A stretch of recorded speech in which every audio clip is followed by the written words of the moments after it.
Hey guys, I'm gonna let you in on a little secret. What's the secret? I'm gonna talk about a secret Avenger today. You ready? Are you ready to talk about him? Yeah. His name is Shang-Chi. Everybody, are you guys ready to talk about Shang-Chi? No. No. I'm getting lots of stares. Lots of stares in the room. Lots of stares. Oh, I'm sorry. I got a correction. Shang-Chi. Hey guys, what's up? Can you just imagine like a letter passes behind Ben? Kevin Feige has a sharpshooter on me right now. Hey guys, I'm Ryan with the Fake Nerd Podcast. I got Brandon. Hello. And I got Ben. That's me. And I got Sparks. Hi. And it is episode 250. What does it say on the camera? 54 of the Fake Nerd Podcast. And we're talking about Shang-Chi and the Legend of the Ten Rings and also Secret Avengers, which he's a part of. Thank you for joining us. If you're watching this late or live or hello, Mag, I love you. What's up? Hello, everyone. We have some links in the description before we get into our Holy weeks, shit, do we? if you don't mind. It was a big week I always mind. for one fake nerd in particular. Sparks. Never. Ben Magnet, our own Ben Magnet, has a number of links in the description. Holy shit. As far as the network goes, you can check out other things that we do on this channel, like this video. I said it first for this time. Gamescom. We didn't talk about it in the news. Nope. Because you guys did a Basement Arcade pause menu episode on it. That we did. It would have been 5.5 hour podcast if we threw it in. Oh, yeah. That is Ben Magnet number 1. Well, Featuring also, yeah. Ryan and Sparks. Well, Hey. actually, I gotta give the credit to Sparks because he was the one who brought up the idea. So the credit technically goes to that guy. He's like, "Hey, let's do a basement game about this." I'm like, "Yeah, sure, let's do it." Oh, you finally got in the description. In it to win it, baby. I love you. That's what I do. Gamescom also exists as an audio as an audio show. Basement Arcade pause menu goes up on this feed if you listen to the audio all the time. So you can check that out both in video and audio formats. Ooh la la. Speaking of audio, oh no, sorry. And Nope. you had a second Basement Arcade I did. pause menu. I did. Howard Scott Warshaw. Yeah, I was really, really excited about this one because this is the guy who created E.T. the video game. He worked at Atari in the early 80s, and a lot of people, wrongly, on the internet accused him of causing the great video game crash of 1983. So we only got to talk for about like 30 minutes, but still, it was amazing to talk to him.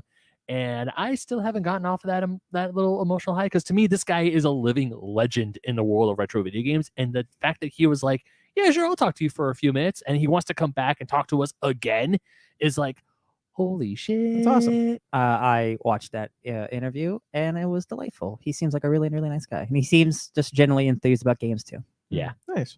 Thank you for that, right? So audio and video as well. That's up on both feeds. There are also some Fake Nerds Watch stuff. Real quickly, speaking of audio, we put up the Disney Plus Marvel discussion with Mike Patola in an audio format this week. That's linked below as well. You can check that out if you don't watch video podcasts and want to hear that on your audio feed. In your ear holes. It is there now. Yeah. It's an opportunity for you to hear us talk about Disney Plus because we obviously don't do it on this podcast because we have a YouTube thing for that. Yeah. But for you audio listeners, if you just refuse to go to our YouTube, then now you can hear some of our thoughts. Yeah. And if maybe you'll come to YouTube. Please. And there's more Fake Nerds Watch. There's What If episode 3. That episode is up as far as the Fake Nerds Watch. We just recorded episode 4, so that'll be up this coming week. And the Star Trek Lower Decks episode 3. Myself and Diamond Nerdies, Michael Carls, talk about the third episode. We'll always have Tom Paris. Tom Paris returning from his days on the Voyager. Is that who I put in the thumbnail? Yeah. Okay. Yeah. I have no idea. I was just like, this says it's from episode 3 and looks like a good picture. Yeah, that's Great. I believe. I'm building these thumbnails based off nothing. that is Star Trek Voyager's own Tom Paris. the Okay, helmsman. cool. Well, I have to say you did a great job on the Howard Scott Warshaw one. Well, I mean, that one, like I talked to you about, like I don't talk to Brandon about like what he wants the Star Trek ones to be. do I whatever. Google images from that episode and I pick one that looks good. Okay. And I'm like, great. And I just verify for sure it's from this episode, right?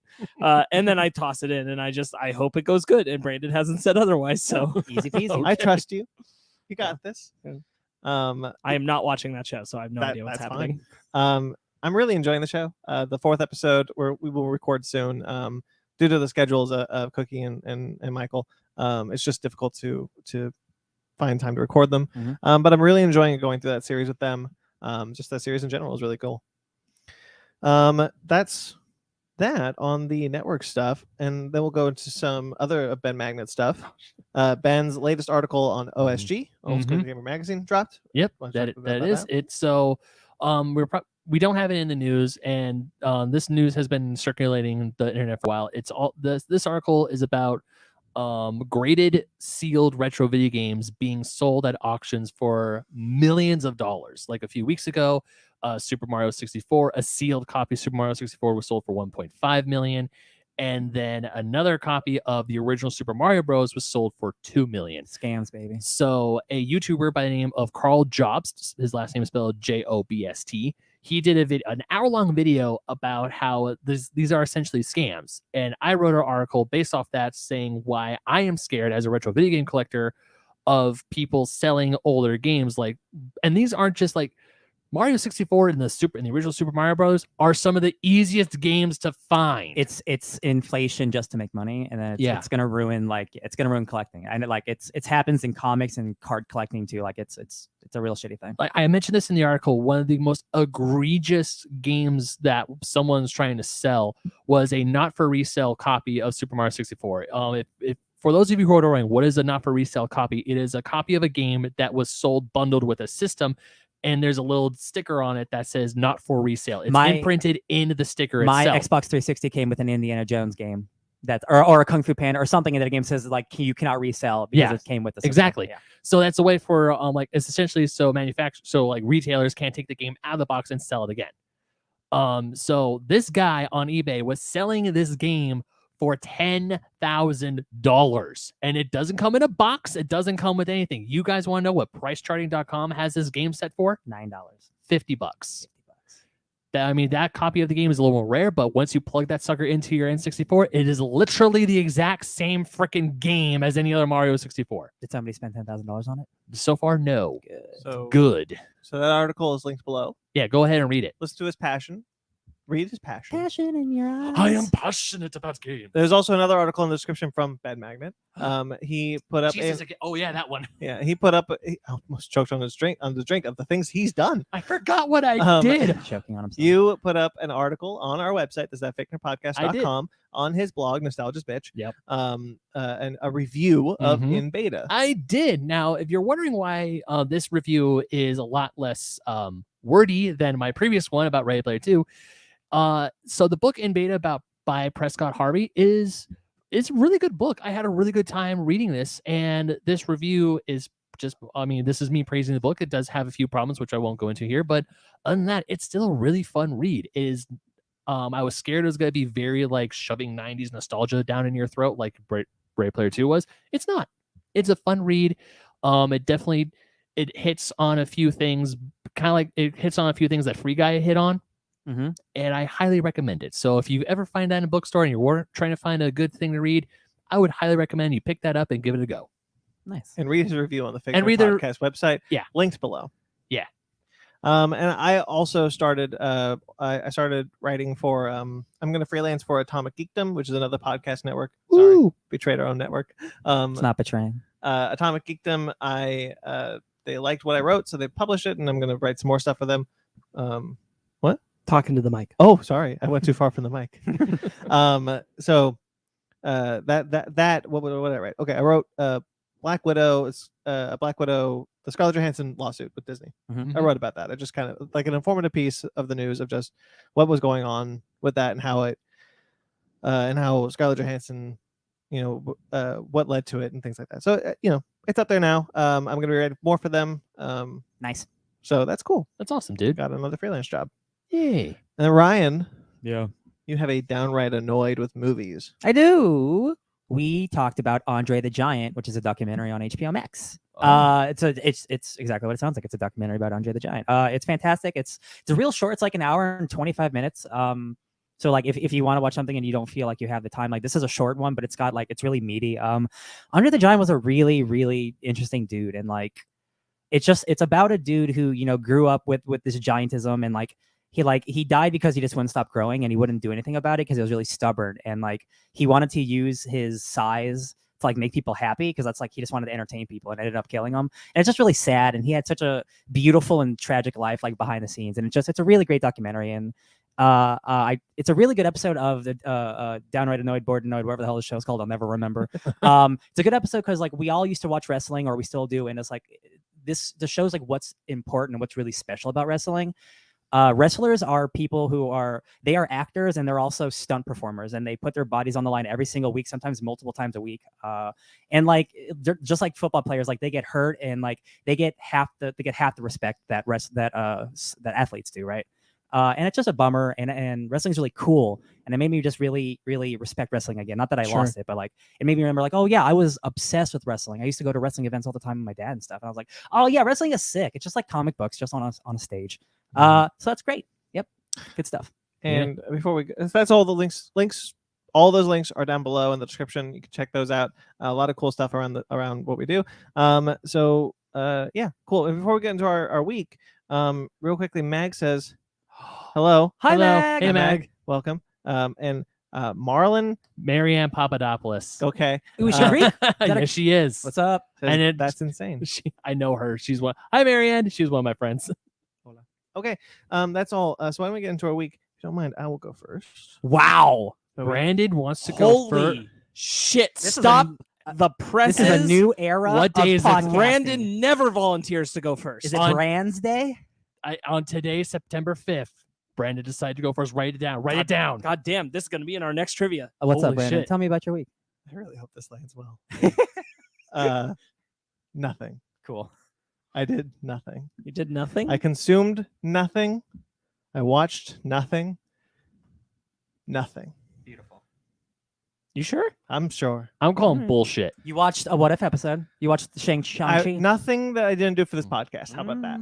I will add that addendum because I did. I kept up with shows like Lego Masters, but I don't really talk about those week to week. Sure. So, and I didn't watch any movies this week except for Shang-Chi. Yeah, nothing. Nice. Well, I'll go next then. Cool. I also didn't do anything.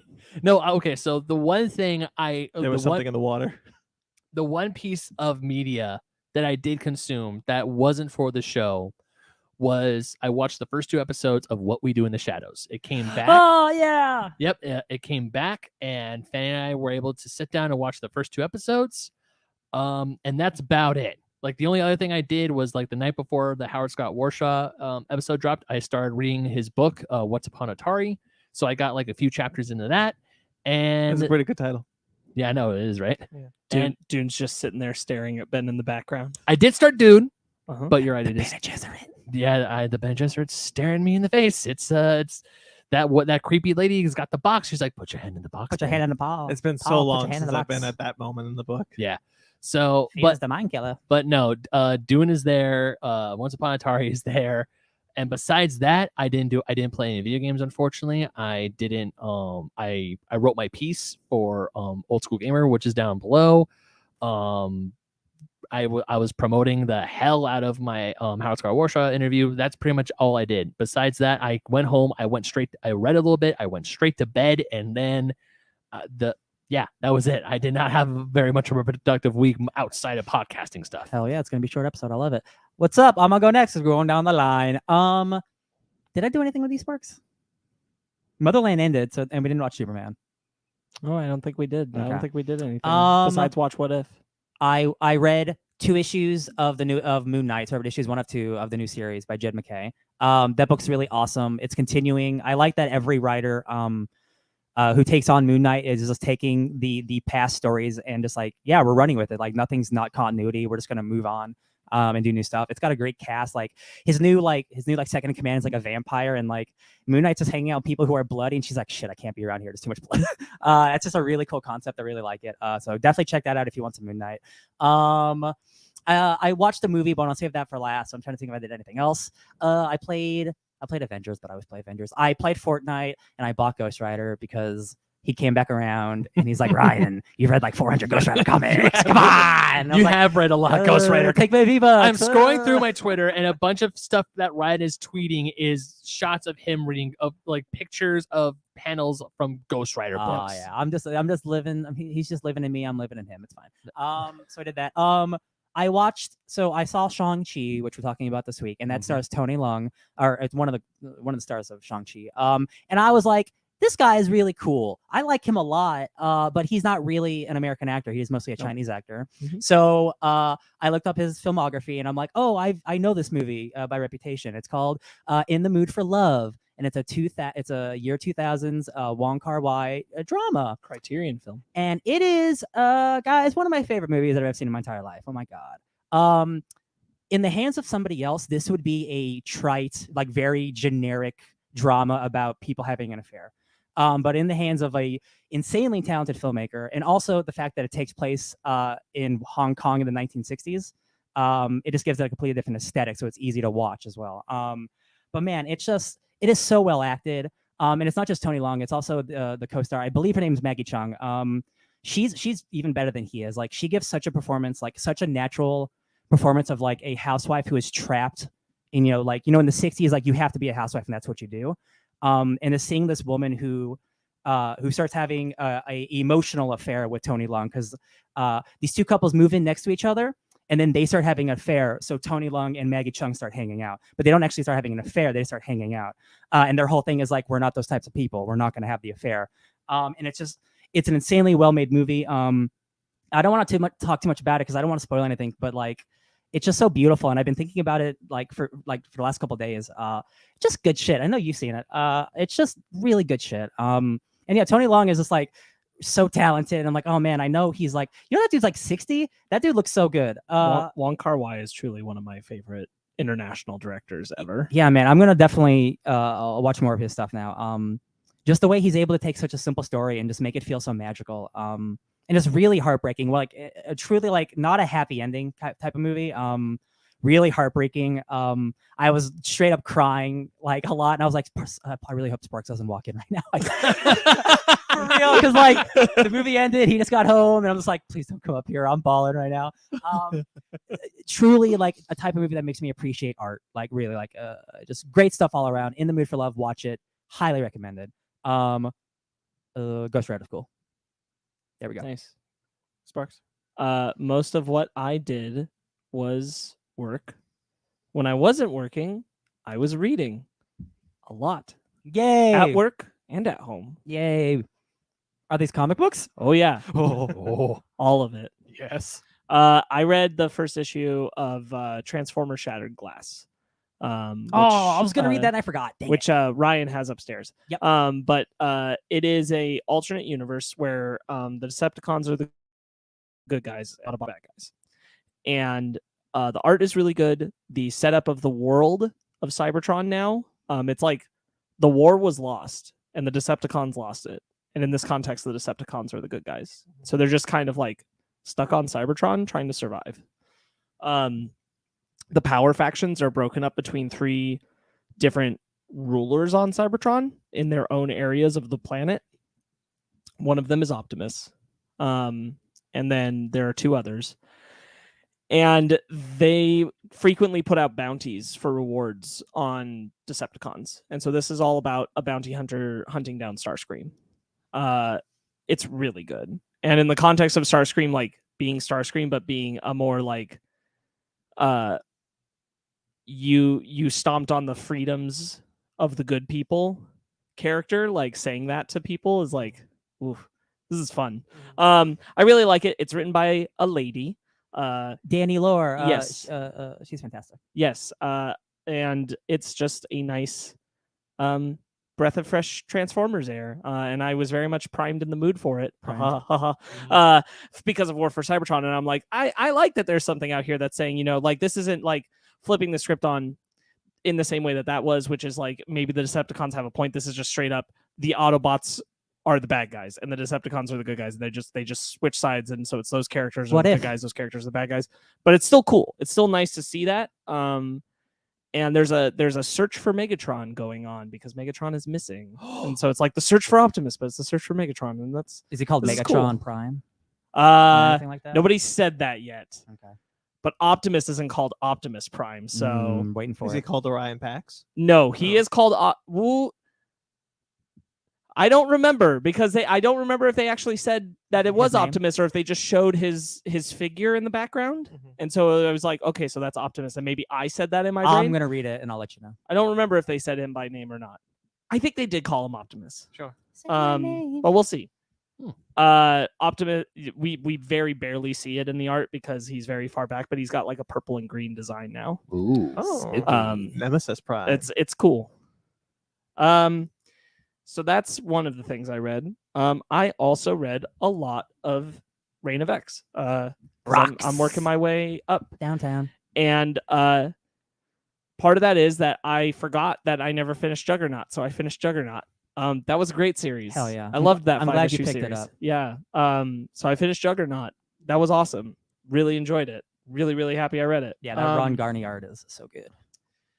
I also wound up in this batch reading 2 issues of Wolverine, and the paneling on them is incredible. I just wanted to highlight that, like the paneling on these Wolverine issues. Do you remember what issues I don't remember the number, but like one of them is the issue where he goes back to the federal agent's house and they just kind of swap stories, and so you get a lot of like the broad single line paneling, and it's like creating large images but with small images in the myths. Yeah. And this is about like his history. This is where he's going looking for the other guy who Solemn? was damn it. I read too many the guy things. with the no nose. The guy who was there, the guy who they're bidding out. And he was there with Sabretooth and Wolverine. I forget the name. It's been a long time. Yeah. So he's going to get him. Gotcha. Ben wants me to acknowledge. I can't pronounce this name, so why don't you? Alisai AU. She's from Australia. She's one of my friends from Australia. And she's also a future guest on Base Arcade Pause Menu. Hi, Ali. The future is now. The future is here. Go ahead, Sparks. Yeah, but it was a lot of like reading up Reign of X.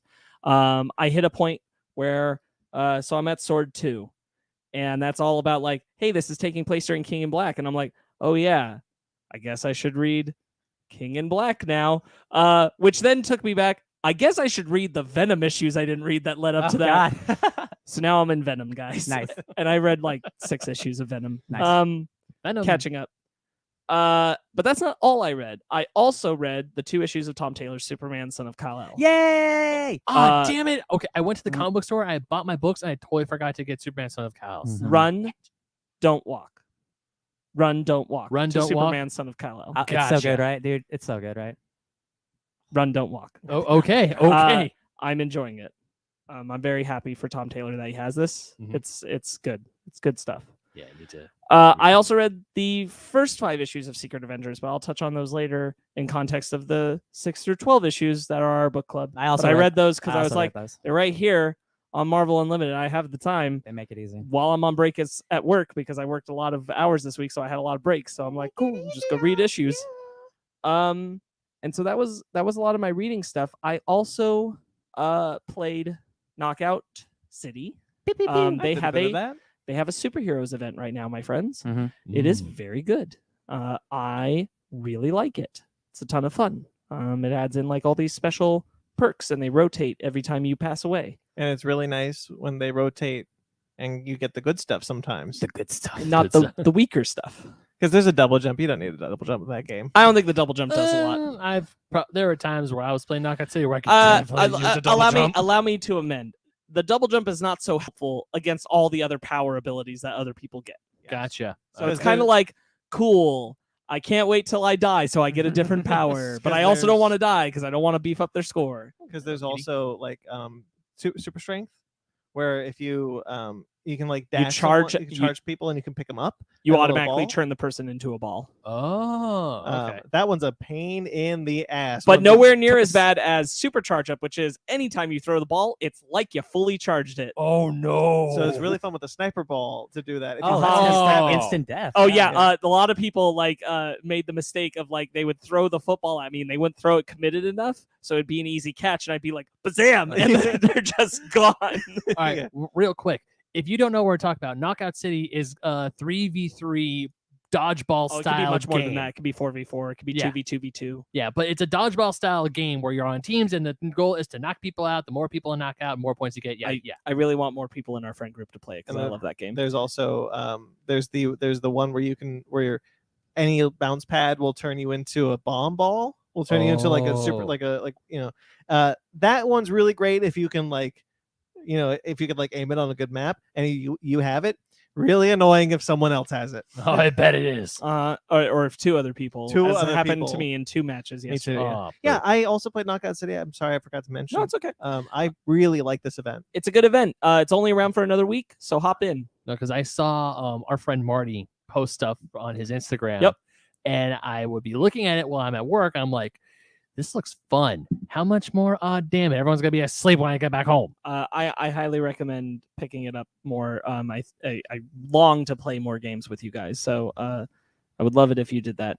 I'll stay up late for you, Ben, one day. Some last things I'll touch on are that I watched an episode and a half of Flash. I'm now in the middle of the 2-part finale. It's going fine. I'm intrigued to watch what I'm watching right now because it's also like their 200th episode celebration, I believe. Wow. Or 150th. I'm not sure. That's It's a one of the two. Good for them. They're doing Godspeed stuff. But I watched another show. It's a Hulu original that just came out this last week, and it's called Only Murders in the Building. I heard about that. This is a show written by Steve Martin and another person. It stars Steve Martin and Martin Short and Selena Gomez. This is a good show. Is it? I'm really happy to hear that. It had a 3-episode premiere this week, and I watched all 3 episodes with Megan. Really like it, guys. It is described as a dramedy. I would have called it a light drama until this last episode, where the comedy really ticked up. But it's very well played dry comedy.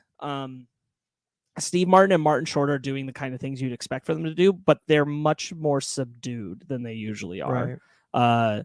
Their stuff is similar. You get how this is still Martin Short and Steve Martin kind of doing the things they're the most comfortable with, but it's subtle. If Steve Martin and Martin Short got married, his name would be Martin Martin. It's toned down.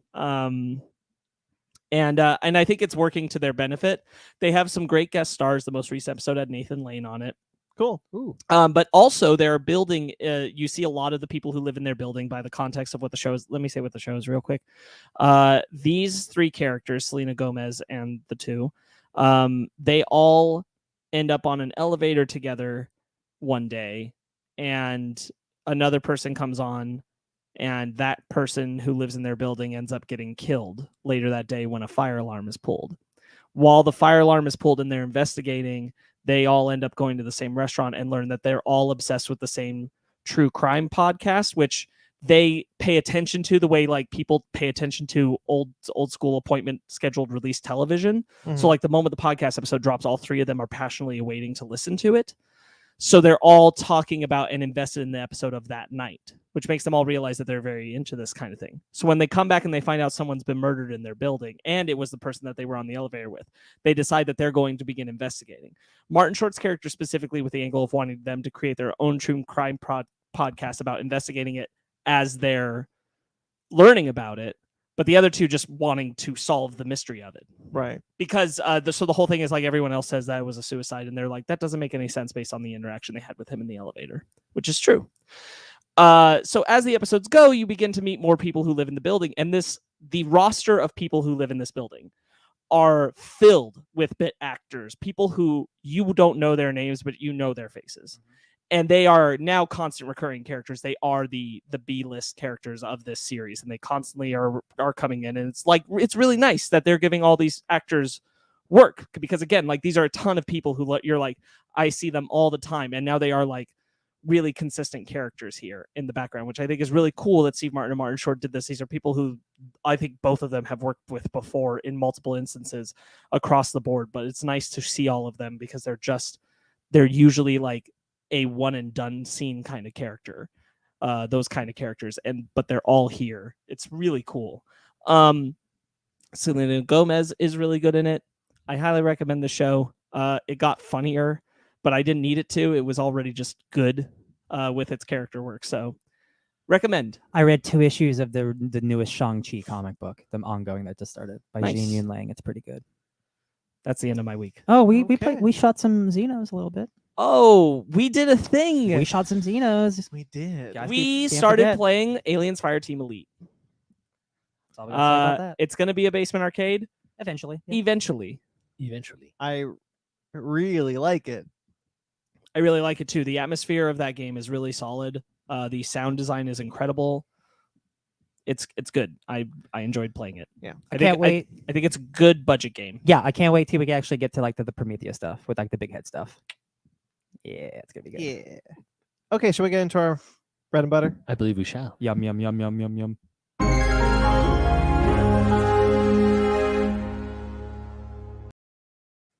Claws. Yeah. Okay, bread and butter time. Yum yum in my tongue. We got some sadness up top. Oh. Wataru Mimura, who is a Japanese screenwriter known for Godzilla vs. Mothra, Godzilla vs. Mechagodzilla 2, Godzilla 2000, Godzilla Against Mechagodzilla, and Godzilla Final Wars, passed away this week at the age of 67 Whoa. after a long period of poor health. Oh, That's a shame. that is a shame. Those Yeah. are a lot of good Godzilla movies right A there. lot of them, yeah. A lot of Lot of- spread out Godzilla movies. A lot of good ones too. Yeah, Mhm. that's true.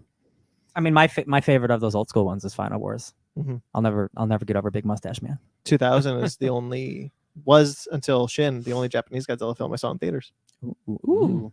I remember when the marketing for Godzilla 2000 came out because it was right after 98, and then I saw that my brother was like, "Hey," he puts me in front of the computer, and it took like 5 minutes for the webpage to load, and when it finally did, I saw Godzilla 2000. I was like, "Oh my god!" And I never saw it in theaters. 2000 has one with like the white eyes, right? Like the scary eyes. Yeah, God, I love it. Mhm. Oh, I love it. And the last time an original monster was created until Muto. Yeah.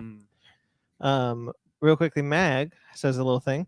Mustache Man was a real wrestler in Japan. Didn't know that. That's awesome. That's why he's so good at those moves. Godzilla Final Wars. Yeah. Poor man's Tom Selleck. Okay, guys. We're still in a pandemic. Buy our masks. Links in the description. Let me tell you real quick. I walked to 7-Eleven the other day, Yeah. and I realized I didn't have my mask, so I just walked all the way back home, and then I got in my car and I drove there with my mask because I'm like, I'm not walking back with it. Can't do it again. That's good. The movie delays, they're back Oh, Dun-dun-dun-dun-dun. boy. with Thought- a vengeance. I thought they were done. Mission Impossible 7 was pushed to September 30th, 2022. God dang it. Dude, that one hurt. Dang it. That one hurt. That's a year, man. Yeah. I will point out that I think Mission Impossible in particular is more a reaction to like how much time they think they need on the back end of working on the film because it just is finishing its wrap in production rather than like get it. actual COVID concerns of when the movie would release. Top Gun Maverick was pushed to May 27th, 2022. Yeah, wasn't that supposed What? to come out? Yeah, that was supposed to come out in December, wasn't it? That movie's been pushed. Yeah. Jesus, I man. thought that movie was done. it is done. It is done. No, it is done. They're worried. That one is they're worried about. Mm. But it's too expensive. how it will do during COVID. Oh, okay. Man. Jackass Forever was pushed to February 4th, 2022. That's a low budget movie. They don't need to push that one. That one's silly. Yeah. Yeah. And Ghostbusters Afterlife was pushed 2 weeks to November 19th, 2021. No, okay, 2 weeks ain't that bad. It's out but- of October. Yeah, but that's lame. I don't get it. Why move Mhm. why the other ones are moved all The week it was supposed to come out also had I don't know if currently still has No Time to Die and Dune. holy Oh. shit. So I think they were kind of like, maybe we don't compete with this. Yeah. Man. Yeah. Calendars are awful. Right? They There's are. 1 week of October that is just awful. And I think people are starting to get away from there. Man. Mag says another thing. I love Mag. Was excited for Jackass, but now worried for Halloween Kills and Spider-Man No Way Home. I don't think Spider-Man No Way Home gets moved. I don't know about Halloween Kills though. They'd have to push it another year, and I don't think they're willing to do that. I don't think they're Yeah. gonna push Halloween Kills another year. So I think that a lot of this is a response of less. I'm concerned about people not going to the movies, and instead is I'm concerned about people not going to our movie, which is that Shang-Chi I think helped prove this, which is there are some things that people are going to go see and it's going to be fine, and there are other things where like if they're in competition, maybe that's the one they skip the theaters for during this time, and like you know you decide what you're willing to take the risk for. Not all this like Jackass Forever. I understand like if you're in around the time of No Time to Die, you're like we might not be the one people decide to take the risk on if we want to make back any money off of it. So let's move it. And that makes sense to me. I agree with Brandon. There's no world, I think, where Halloween Kills moves. Yeah. No. I think Halloween Kills stays. It knows its audience will come. Mhm. And it has to come out on Halloween. Oh yeah. So they're not going to push it another year. No, but No. if it's Halloween, then it must be Saw. Yeah. Okay. That's the marketing. I remember that And marketing. and I don't think Spider-Man moves. No, think so December either. it's gonna make $1 billion. Like It's supposed to lead into Doctor Strange, and I don't think Doctor Strange is moving. yeah. Well, even without that, like I don't like, even with that just being Sony's decision, like I think they have the confidence that like Spider-Man will get its audience. Oh yeah. Because the other thing that is that like international sales still matter. Mhm. We're in a bad spot with the pandemic for sure, but again, like it's a bad spot of the unvaccinated. Sorry guys, like go get vaccinated. You heard it here Want to go first. see movies, like go get vaccinated. Mhm.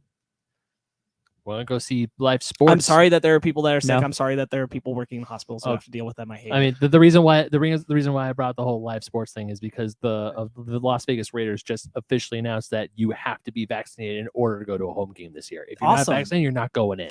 well, Which I like can and only imagine is going to make a lot of people pissed off. But I well, don't and of care. course we are in this situation because like our administration, our government didn't take seriously enough to enforce you should be vaccinated to do things because this is a pandemic and we are reaping what is sown from that. Mhm. And it's We what's planted happening. it.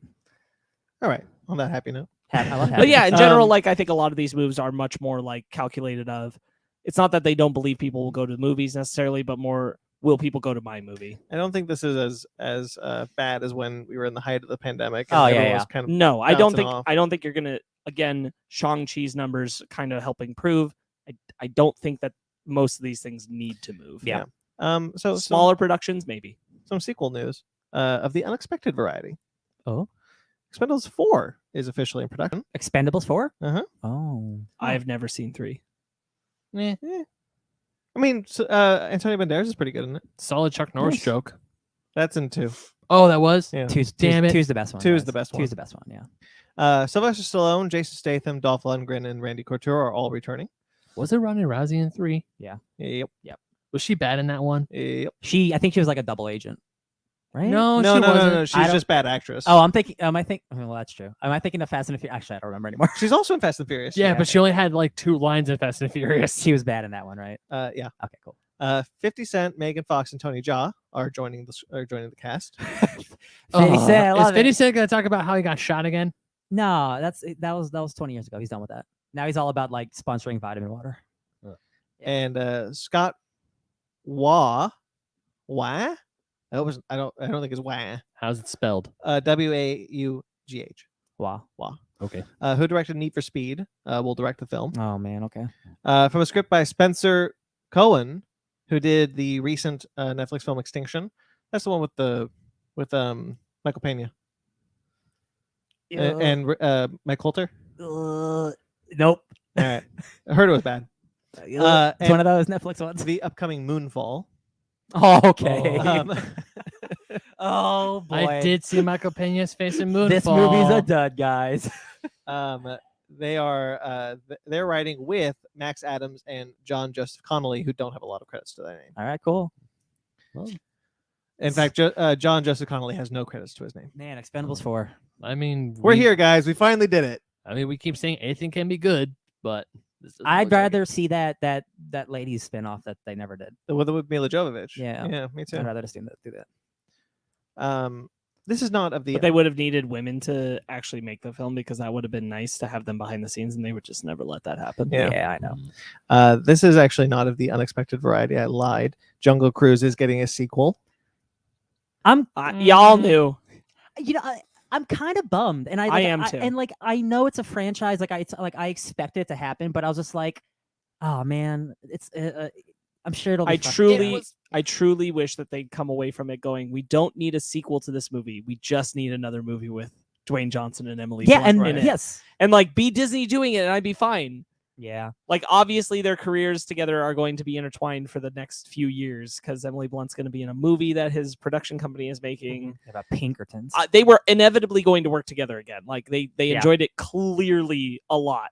As my Megan pointed out to me earlier today, that Emily Blunt's wearing the Rock's branded exercise clothing when she goes to work out. I'm like, yeah, they clearly like really like each They're other. homies. They're good Yeah. friends. That's awesome. I don't need Jungle Cruise 2 though. So the Nor do I. entire creative team is returning. That's good. At least. Obviously the whole cast. Dwayne Johnson put this up on his Instagram. He was like, "It just got off the phone. We're doing it. We got everyone back. Contracts are signed. Let's go." Made $1 billion. Well, actually, interestingly enough, it is only the fourth. It was only the fourth film to make it over $100 million domestically in 2021. There are now 5 because something else. Forgot. That doesn't count the Disney Plus $30. That stuff. doesn't count the Disney Plus. This is domestic box No, I office. know. I just wanted to confirm that. F9, Black Widow. I believe that one did well where Mulan did not. Yeah. Yeah. So The Rock sells. So yeah. So only the 4th film to release that milestone. Crazy that we're living in this time where that's a huge milestone for this year. Yeah. So it does make sense that they would want to be like, okay, clearly if this wasn't a pandemic, this probably would have done really well. So let's go again. Yeah. Go ahead. My biggest thing is that we're going down the route of Pirates of the Caribbean one more time, where we have a film based off of a hit Disneyland attraction. That first film makes gangbusters, and now I'm scared we're going down. Disney has been chasing the Pirates of the Caribbean train for years. They did it with Haunted Mansion. It failed. They're doing it with Jungle Cruise. First one was pretty good, and now they're trying to do it again. The first 3, yeah, you can go Sparks. Okay, so like, what I hope happens is that this isn't Jungle Cruise 2. I hope this is like Pirates sequel. Matterhorn. Oh yeah. Okay. Oh, I hope you take them and send them into another attraction that they can be in. See if they do Set that. up a story around that. Yeah. Now I'm into that. Okay, if they do that, Man. that would be Well, because kick-ass. contextually for the film, like what is the value of necessarily of them going back to the jungle? They kind of finished their story there. Yeah. Exactly. Yeah. There's a good opportunity for them to take a vast number of other Disneyland attractions. do a that God are of setups War like that, Take them out and take them and have them do that adventure. Maybe not Big Thunder, but they can definitely No, they could do Big Thunder. Dude, There's they can there's go to a the way Wild to do West. that. Absolutely. have like a Wild West movie. Then they That's can go. 100%. Then they can go into the Matterhorn. I like the Matterhorn. I'm now idea. 100% all in on the Jungle Cruise sequel, you guys. I'm Only if it's that idea, Sparks. I'm Right, 100% all in if it's actuals like Emily Blunt, Dwayne Johnson, Matterhorn. They would be a great vehicle to explore the attractions that are those kind of stories. Yeah. Where you Or- could just be like, go to Matterhorn, go to Big Thunder Mountain, Or go here's down this You road. still call it Jungle Cruise Or too. here's another good idea: Expedition Everest. All of it. Yeah, absolutely. Sure. Like either one of them. Yetis, baby. Yetis play football and they do Either touchdowns. one. Like it's basically doing the same thing. Yeah. They both have Yetis. Yeah, they both have Yetis.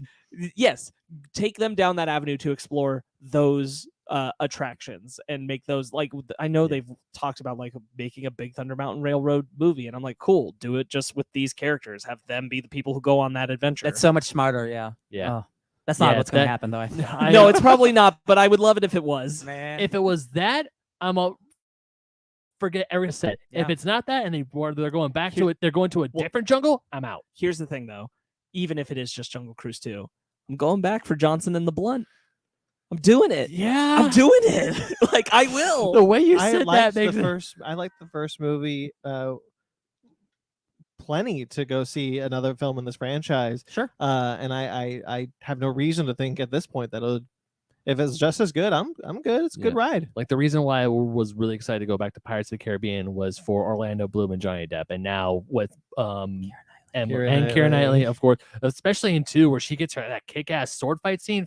Fudge yeah. Jack Sparrow. Also Bill Nye is kick-ass in that movie. Let's not deny that. But for Emily Blunt doing the Rock Johnson, yeah, I'll probably go back. But at the same time, I'm like, can we do some other stuff besides Emily just going Blunt back? doing I to think the there's Rock? such a vast opportunity for what they could still do with it related to Disneyland attractions. I'm hoping that something like that I guess gets yeah. explored. So yeah, I guess Brandon, you are right. Like the first movie was really good. So like, there's no reason to think this next one won't be. I'm just worried that it'll be creatively bankrupt, and it will just be a sequel to be sequel's sake. So like, The Rock has his own brand of quality control that you're at least getting an entertaining ride. Yeah, that's true. No, it's true. Where was that? One of the trailers we saw. Anyway, yeah. Mag says, as long as it's not a small ride song. I think he means Then I'll Small go. World. Small World. That's my. I Oh my 100% God. agree with you. Johnson and Blunt. It's a small world. No, thank you. Okay, moving on Oh back to the unexpected variety of sequels. Oh, The Return of the Rocketeer It's officially in production on Disney Oh, Plus. I'm so stoked for this. This story sounds awesome. Honest to God, never thought this would happen. It's been bouncing around for a long time. Yeah, this has been. Yeah, go ahead. Disney Plus is developing the sequel. David Oyelowo is producing and may star. He's circling the lead role, but he's not sure. This will be written by Edward Rickort, who wrote Now You See Me. And will focus on a retired Tuskegee airman who assumes the Rocketeer mantle. Because The Rocketeer, that is one of those Disney films that has such a huge cult following, but they just never really touch upon it, right? Yeah. There's currently a Disney Junior TV show. That's a sequel to it. Really? Yeah. I did not know. And they've brought him. Disney Junior? That's so. They brought the character back in the comics, but like a new character in the mantle, like a lady being in the mantle. So like, this is cool, man. Like, yeah, Rocketeer is a really cool idea. I see people cosplaying the Rocketeer all the time at conventions. That's a classic movie, like Indiana Jones-esque, like Errol Flynn fun movie, man. Doesn't he shoot Nazis? Hell yeah, he shoots Nazis. The bad boys. Nice. I've been dying to watch it, but I can't get Zara to say yes. Hey, so just watch it on your own. I know, but there's one where she's just like, "Oh, I do want to watch it." So I'm like, One day. okay. One day you'll watch it. Timothy Dalton's in it. He's great. Sparks, anything to say about Rocketeer or no? I really am a big fan of it. I never thought that Disney would actually ever make any follow up to it. Honestly, I thought it was one of those things where it was just on the level enough where like, yeah, people like it, but it's pretty obscure. And the more the years went on, I'm like, I just don't see them ever touching it again. So I'm slightly surprised, to be honest. I'm thankful. We'll get ready to be surprised again Uh-huh. because Hulu released Vacation Friends, which we This doesn't surprise me. we just found out is out already. Who just found out? Well, I texted you guys. It was a picture. Be like, hey, just so you know, it's on Hulu now. Oh, that's the one with John Cena, right? Yeah, John Cena. Oh shit! I thought that was coming to theaters. No, it's Hulu. It was a Hulu original. Oh. And Hulu, it is the it's 20th Century Studios film. It broke all of Hulu's records. Wow. As far as viewership goes. So they are moving forward with a sequel called Honeymoon Friends, which will reunite everyone involved with Vacation Friends. Well, I guess the kind of spoils what happens at the end of that movie, I guess. They don't die. They get murdered. Even with cocaine in their margaritas. That's a bad idea. We Please don't should do we that. should try to. I'm ready to watch it. Yeah, we got to watch it. Yeah, I want to watch it. Let's do it. All right, Marvel Comics just had its 82nd anniversary. Happy birthday! Wow. You're looking great for your age. And they decided to announce some titles. So I'm just going to run through them. Okie doke. Dark Reign. Devil's Reign.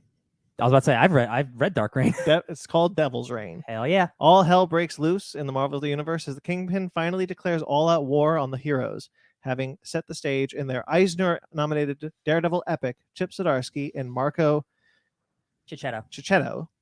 Far-reaching crossover event finds Mayor Fisk outlawing all superheroes in New York and unleashing intel on all their dark secrets. While pitting Daredevil, Electro, Captain America, Iron Man, Spider-Man, and the Fantastic Four, and many more against his Thunderbolt agents. But in the end, who will win? Guy, I'm So time out for a second because there's something I need to say, and I know you guys are gonna love this shit. So when you said Dark Reign and the other thing, I was like, oh wow, there's gonna be a lot of titles with Reign. That long sentence you got into about Wilson Fisk, I thought that was a title.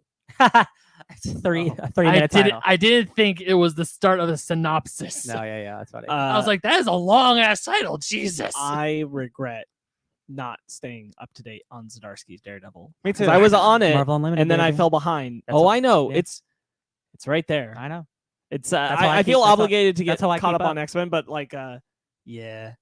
So I just listened to a terrific podcast with Chip Zdarsky where he went into his Substack stuff. It was Word Balloon. I highly recommend you guys listen to it. He goes into all the nitty gritties and why creators do it and stuff. But he talked about how he kind of got Leah Williams on this one, you guys, but not in the bad way. He was talking about how he's been on Daredevil for this long, going up to issue 50 or whatever. He's like, yeah, I'm building up to this big thing with Wilson Fisk, like basically taking over New York, through the long game. And he's like, cool, we want to make that an event instead of just the next arc. So that's what's happening. So Daredevil is getting canceled, and a new Daredevil will launch out of this event with Chip. So at least he's coming back to it. But this event was so big that Marvel's like, no, we want to turn this into like our mainstay event. They really believe in it. That's Well, really I cool. kind that of love it, Daredevil- especially that's a Daredevil event. And it's an Elektra Daredevil, baby. I kind of I'm really happy because this is the Mayor Fist concept has been done so well by Zdarsky so far, just from what I read. And the fact that they're really paying that off hard with like, this is what's so bad about him being in this kind of power is great. That it's actually going to be like, nah, this is bad for everybody. Oh yeah. Everybody's gonna get in trouble with this one. Yeah, I regret not picking. I think it also starts to create the portion of like where I'm getting where you get in the Marvel universe where it's like, how do people like let Wilson Fisk do anything after this? Yeah, you know. I regret after Charles Soule, I didn't keep going with Daredevil. Well, so too late now. Charles Soule was really good though. Really was. liked It was good. I was just Daredevil is thinking about- one of those characters who pretty much doesn't have a bad run. I was thinking Almost, about yeah. this issue of Charles Soule's run where he goes to Adelan and fights Karnak, and he's trying to end the fight before Karnak can realize that he's blind. It's a really cool issue. Karnak's cool. Okay, Avengers Forever pulls together archaeologist Tony Stark, aka the Invincible Ant-Man, and Avengers from all across the multiverse to bring order to timelines where hope is a 4-letter word. Jason Aaron and Aaron Kuder present an all-new series that will redefine the Avengers as the multiverse's mightiest heroes. We read Avengers Forever once before. I wonder why they're doing this event. Pretty crazy. They're doing this, and also there's another event we're going to talk about. Another very one soon. right That's after this. crazy. What's that about, Brandon? Timeless. The future of the Marvel Universe is here, and Timeless is where it all begins when a threatening new timeline emerges. Kang the Conqueror must fight his way through the coming year to protect the main 616 timeline he's worked centuries to solidify as his own. Jed McKay, Kev Walker, Joe Bennett, Mark Bagley, and more provide a first look at what's coming to the Marvel Universe in 2022 and a story that will prove the future is timeless. Man, I have so many. I'm super excited about the King stuff. I'm really, really bummed that Joe Bennett's on this book. For sure.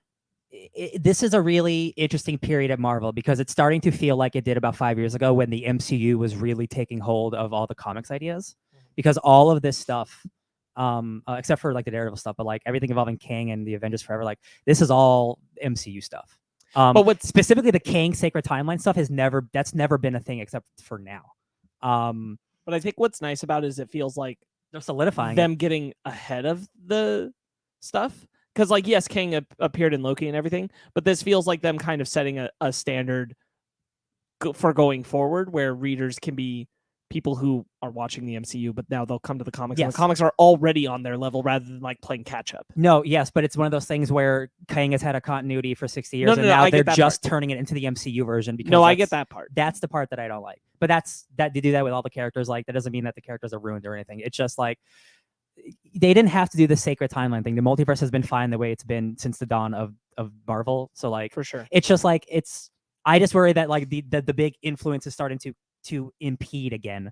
Because if you saw their release, this looked like an MCU timeline. Like they released all the events. Like it looked like, oh, these are the next 4 MCU movies. Yeah. They had, I even think like phase something. Yeah. Written on it. And again, like all these things could be good. I definitely looked at it. I was like, wow, this definitely looks like that time where it's all the stuff is the MCU stuff again. I definitely get why they're still trying to grab that audience where it's at. Yeah. Because they're like clearly there's an audience interested in these characters, so we just need to get them reading these comics. Yeah.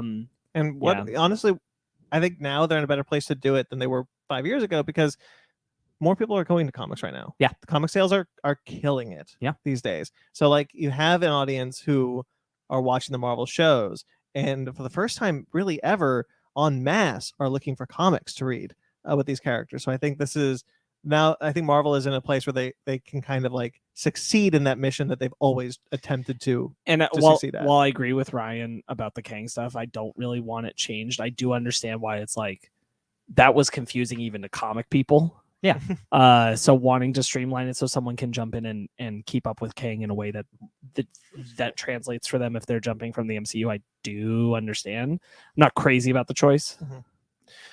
All right. X Lives of Wolverine / X Deaths of Wolverine. 10.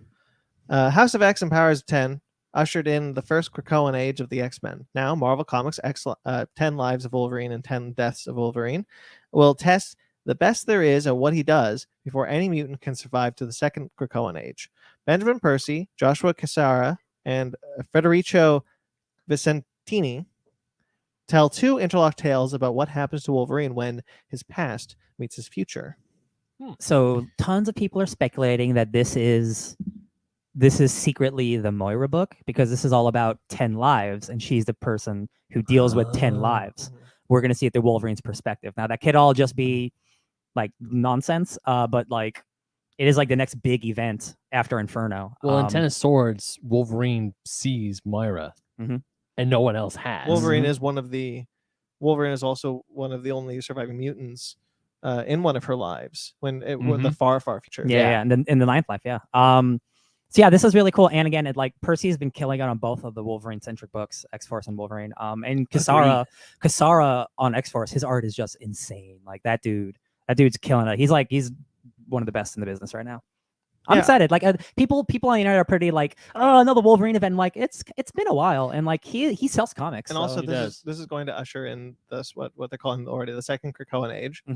This is I think this is the weekly series that we heard about when Hickman was leaving. No, this isn't the weekly series. Oh, there's another one. That one starts into the no, book? that one starts in January. I know this starts in January. Oh, Yeah. Then this might be the weekly series. Then That's what I was thinking. Oh. Because they're saying that the weekly series is going to usher in the next age of Krakoa. Oh, okay. And then, that's what they said about this. So I'm like, oh, so it's this. Then yeah, that makes sense. Yeah, if this is dealing with the lives and stuff, like yeah.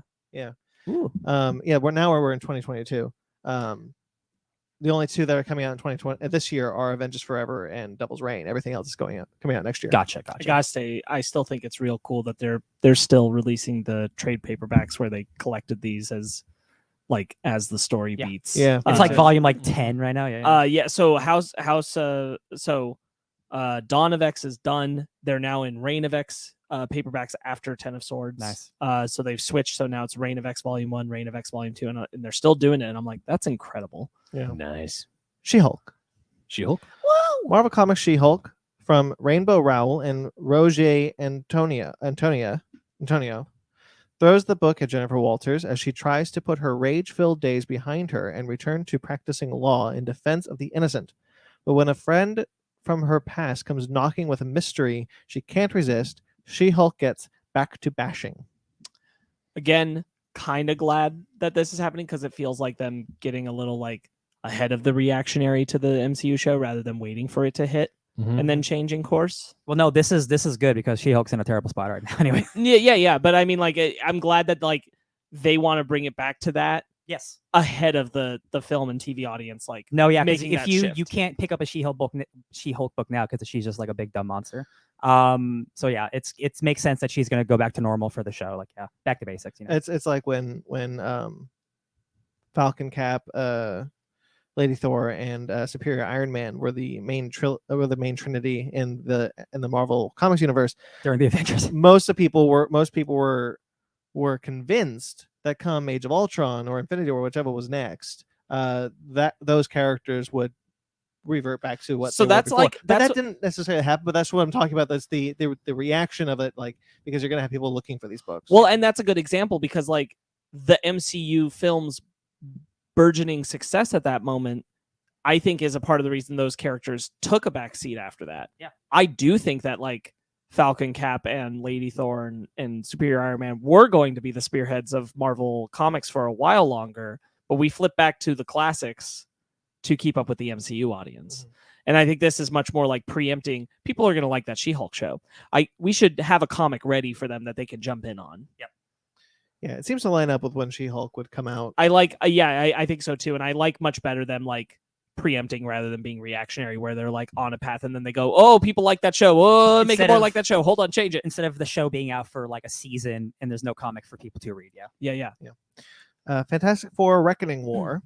Mm-hmm. Dan Slott is joined by Carlos Pacheco and Rachel Stott for Marvel Comics Fantastic Four Reckoning War, an epic saga over 15 years in the making. The original Secret War of the Marvel Universe has been reignited, and every living being in reality is in danger, for we are finally at our day of reckoning. I'm going to be positive for a change. Oh. I'm not going to read this book, But this is a event that Dan Slott has been slotting into all his books since he did She-Hulk literally 15 years ago. So I have no problem with him like getting to do the event that he's been setting up. I think it's really cool. I love long form storytelling. And like there is like a Twitter thread of like, yeah, here's all the things from 15 years of him like just slowly building up the story that he wants to tell. And I'm like, every comic book writer I love is doing that. So like, I'm not going to hate a guy just because I don't like his writing. It's just not going to be for me. I think it's great that he gets to tell the story. I know a lot of people are really excited for this. Yeah, It's just not for me. Second I saw Dan Slott's name, I'm like, well, Brian's not going to buy that book. No, I don't have to buy every book. But I can acknowledge that like it's really cool that like I like when storytellers get to fulfill their storytelling. Moon Girl and Devil Dinosaur are coming back. Sweet. Lunella Lafayette and her lovable 20-foot dinosaur are back in Marvel Comics Moon Girl and Devil Dinosaur. But what shape will their partnership take in this exciting new era? Keep your eyes peeled in the coming months for more news about the next venture of the biggest brain in the world that will send dino-sized shockwaves throughout the Marvel universe in 2022. Moon Girl and Devil Dinosaur will bring new meaning to the term Marvel team up in a tale that promises to shake your world. The creative team is redacted. We do not know who's doing this.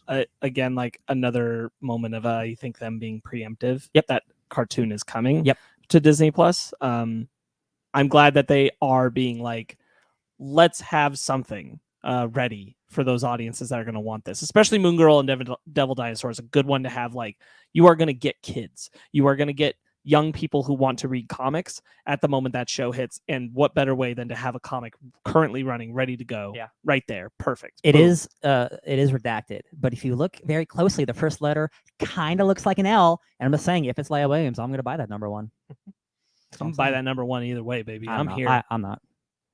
I can't buy every number one. All right. Adaptation news. We're no more comics. You can just like, stop having to pay rent. Jesus. Batwoman. All right. You said it. Sparks Batwoman. Got some news. The show? Yep. Bridget Regan from Agent Carter. Oh, yeah. Has been cast as Poison Ivy in season 3. Yeah, Poison Ivy was teased as the villain coming back for the next season at the end of this previous season. Very cool. Ooh, I'll have to maybe see what that I'm in a like. positive place with Batwoman. Yeah. So I was going to put in the description, but the description was just, it's Poison Ivy. It's Poison Ivy. You know Poison Ivy. Pamela Isley. How else can you describe it? It's like Poison Ivy's in the show now. So, like the whole description was like talking about Poison Ivy's motivation, what happened to her, how she was Batman's rogues, and now she's going back. And I was like, I don't need to put this all in. We all know who Poison Ivy is. Yeah, she loves Harley. We know that. That she does. Dead Boy Detectives. Hmm? HBO DVD. Max has ordered a pilot for a live-action adaptation of Dead Boy Detectives. Currently not believed to be attached to their appearance in the 3rd season of Doom Patrol, because as you remember, they were cast in Doom Patrol. This is going to be from Steve Yockey, who apparently impressed HBO Max with The Flight Attendant, which was really well received. Right. He is writing and producing the pilot. Jeremy Carver, who produces Doom Patrol, and Greg Berlanti are also executive producers. It would not shock me at all if this is a Titans situation. They exist in Doom Patrol, but they're not the same. And we'll just, Yeah. That's cool. Yeah. Cool. I'm excited to watch that Doom Patrol season. Yeah, I don't know who these characters are yet. So Merry Little Batman was kind of snuck in, and I'm going to use it as an excuse to talk about this. So Merry Little Batman is going to be an animated film coming to Cartoon Network and then HBO Max. The film will be executive produced and directed by regular show's Mike Roth, with a script from Earths and Ned's Morgan Evans. Yes. The plot is when a 6-year-old Damian Wayne finds himself alone in Wayne Manor, he must transform into Little Batman in order to defend his home and Gotham City from the crooks and supervillains intent on destroying Christmas. that sounds kind of cute. Is this Home Mike Alone? Roth, the creator of regular show? No, that's J.G. Quintel. Okay, I wasn't aware. JG? So yeah, this. Do you have anything you want to say about Merry Little Batman? Will before I- Batman. Are you talking about the other stuff related to the Yes. Acme block? Okay. Yes. This is going to air as part of Cartoon Network's Acme block, or Acme Night as they call it, before going to HBO Max. Acme Night will also see the debut of Did I Do That to the Holidays, Oh my god, a Steve Urkel story, unbelievable. a currently untitled Looney Tunes cartoons movie starring Porky Pig and Daffy Duck, will also air alongside syndications of exclusive existing Warner Brothers cartoons and blockbusters. We'll also see the cable TV debuts of Aquaman King of Atlantis, Batman Caped Crusader, Gremlins Secrets of the Mogwai, Unicorn Warriors Eternal, and a Harry Potter quiz show. Is our camera okay? Because the cats just hit it. Yeah, we're Yeah, good. It's a Harry- little Just bit checking. on my side. Harry More. Potter That's quiz fine. show. Yeah. This is weird. It's weird to me that they're calling it an Acme block. There's a single Looney Tunes project in here. It's cool. So it's the Looney Tunes cartoons team is making this movie. That part we do know. Mhm. Which I'm invested in because I'm still watching. I haven't talked about it, but I've been watching Looney Tunes cartoons. Still, those new cartoons are really good. This one sounds very Duck Dodgersy, but they're not saying it. But it sounds little like bit. it's very Duck Dodgersy. Mhm. I'm just weirded out by the Acme block choice, and it's cool that they're doing this stuff. But yeah, I was really surprised to see we're going to see King of Atlantis, Cape Crusader, and Secrets of the Mogwai this year. There's not many months left in the year. I thought because they were announced this year, I wasn't sure they were going to show up Yeah. this year. I thought they were going to be next year. Where they at? Where they at though? making a big animation dump. All over the water? channel. Yeah. Yeah. All right. Quickly, I have some quick Star Trek news. Because this, I didn't know where to put this, so I just was like, quick news. Set phases so quick. Star Trek Picard Season 2 has cast Annie Wershing, who played Leslie Dean from The Runaways and Oh, Tess yeah. from The Last of Us. Ah, She has been cast as the Borg Queen, Good for her. taking over the role from Alice Krieg. oh no, Alice Krieg is so good. She's so spooky. Yeah, Alice Krieg did it in the Star Trek First Contact, and she did it in the final episode of Star Trek Voyager. But in the times that the Borg Queen showed up in Star Trek Voyager, it wasn't always Alice Krieg, it was also Susanna Thompson. So Okay. she is taking over the role from both those actresses. Cool. But Alice Krieg is kind of a bummer because you bring back the originals that are connected to Picard anyway. That's what I'm thinking. Yeah. And Alice Krieg is so good in that role. Yeah. I it has to be scheduling or something. Must I'm be. sure she would like to do it. Yeah. The only reason why Susanna Thompson is the Borg Queen is because she just didn't have time in her schedule. But they asked her for the final episode, and she was like, "Yeah, I'm going to make time for this because it's the final episode." That's good. And she has also died twice, the Borg Queen. So I don't know what the hell we're doing. You know. I am a little bummed that we're continuing the Borg stuff after the last season. I don't think you need it. I didn't think you needed it in the last season. Borg cubes. The Borg cube thing is fine, but like Cubes. we're still dealing with the fact that Picard was assimilated by the Borg, and like I've had movies with that. I had You mean Locutus? yeah, like I don't need to keep revisiting that. Picard wasn't defined by the Borg, and that's all we're kind of doing. It sucks when like when a franchise just has to resort to member berries, which is kind of what Star Trek is doing. Is like, hey, remember the Borg? Remember this stuff? I'm like, it's about the future, you guys. I was really excited to see the Borg in season 1. Yeah. They did them fine, but I was hoping for new going into season 2. Yeah, I feel you. Locutus. Oh, real quick, Ben, you know how you're nostalgia's bitch? Yes. This just came out of nowhere, but I was thinking like you're someone who looks in like the past and like like retro games, and I'm someone who's always looking for like the future and like at the future of games, and I'm like, oh, I'm a future slut. That's what I am. They're called a futurist. I don't know. I'd rather be a future No, slut. I like it. Future slut. If I'm nostalgia's he's got- bitch, 'cause I he's got- this future Yeah, slut. I gotta swear. I'm just a future slut. I just want you to know that. Okay. Um, Okay, future slut. Yeah, thank you. The Borg Queen will be a recurring villain. That was the final bit of news on that one. Oh, But also, season 2 has finished filming, and they're moving right into season 3. They're going to film back to back. wow. Cool. All right, Peter Jackson. The reason is because Patrick Stewart has been very clear. I'm old. I'm I dying. want to finish the show. Yeah. I mean, good on him for like saying like I'll do another season, but we got to do it immediately. He's really passionate about returning as Picard. He's apparently only interested in returning to characters he's already done at this point in his life. Wow, that's like the opposite of most people. That's interesting. Well, it's because he is so old, and he's like, if I'm gonna do something, I'd rather approach a character I've already done. No, I in get a it, new yeah. way. How old is he again? probably 70s, probably. Right? Approaching 90, surely, Wow. because he's not that much younger than William Shatner. And he's also around the same age as Ian McKellen, Sir Ian McKellen, excuse me. Yeah, and I'm they're- gonna say 78. I'm gonna say 80s. I'm gonna Sparks is on say it. 87. 81. Oh, Who got close? You just said 80s. I said 80s. Yeah, you got it. Okay, so 81s. So 81. Man, that's old. Yeah. Goodness. So he's been very clear. Like, I want to just go right into it and film back to back because he wanted to do 3 seasons of the show. Initially, he wanted to do 2, and then he liked doing it so much he wanted to do a 3rd. That's nice. I love that. He really likes the show. He really likes the show, and he's really passionate about returning as I'm glad Picard, someone so. does. So I mean it's really cool that he's as passionate as he is, and Yeah. that's fun to watch. Yeah. Mag says he is always the CIA director from American Dad. Oh yeah. Oh, yes. I forget that. That is one of like his best voice acting roles. I didn't he's know that so was- ridiculous. When I on was that young, show. I was convinced that I wasn't him because I didn't look up credits or anything. I was like, that's not can't be, Right, can't yeah. be. Well, him and also Adam West in Family Guy, Oh, yeah. Mayor West, and he uses his real name. It's like, yes.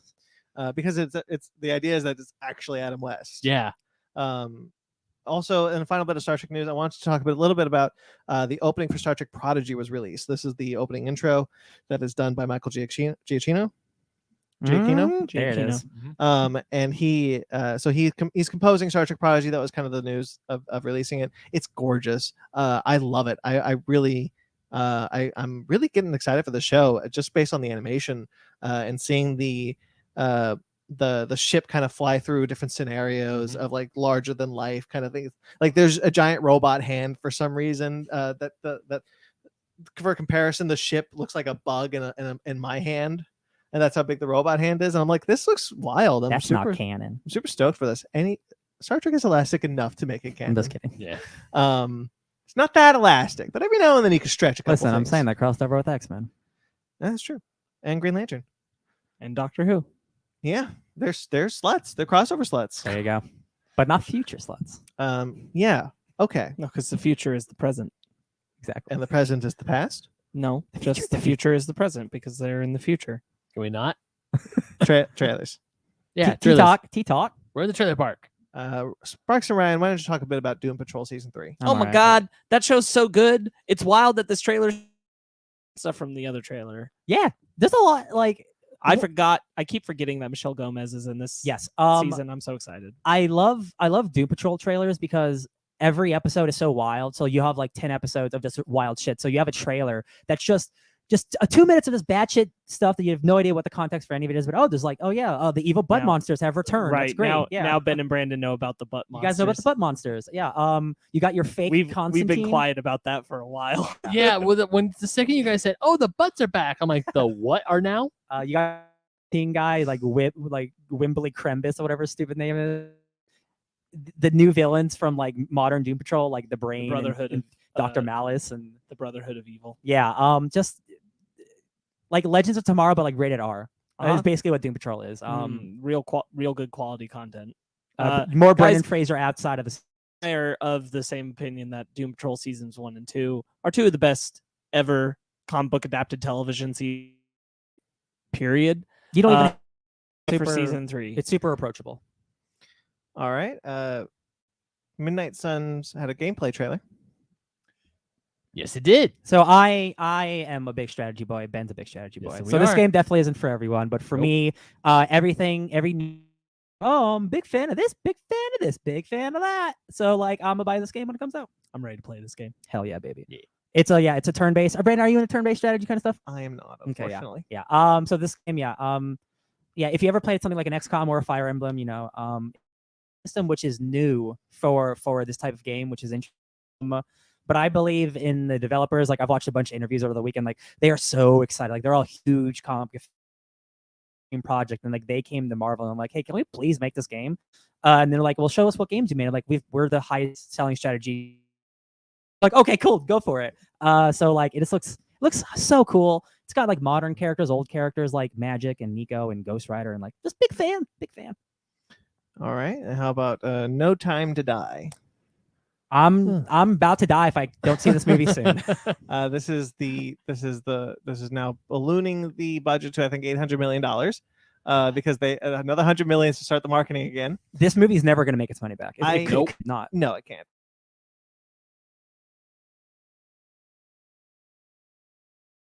the Bond film as the final. It's like a legacy. It feels like a Marvel Yeah. trailer. Yeah, this is the final Bond film. Like they're very adamant that, remember, this is the last Bond film. Very But- very endgame type of Yeah, trailer. But it's definitely not the last Bond film. This is the last Daniel Craig Bond film. But they got to Right. make it feel important.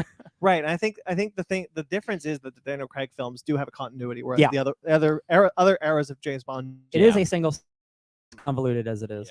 Yeah, I mean it's a single story in the sense that they just keep tacking things onto that Yeah. to that story. Yeah.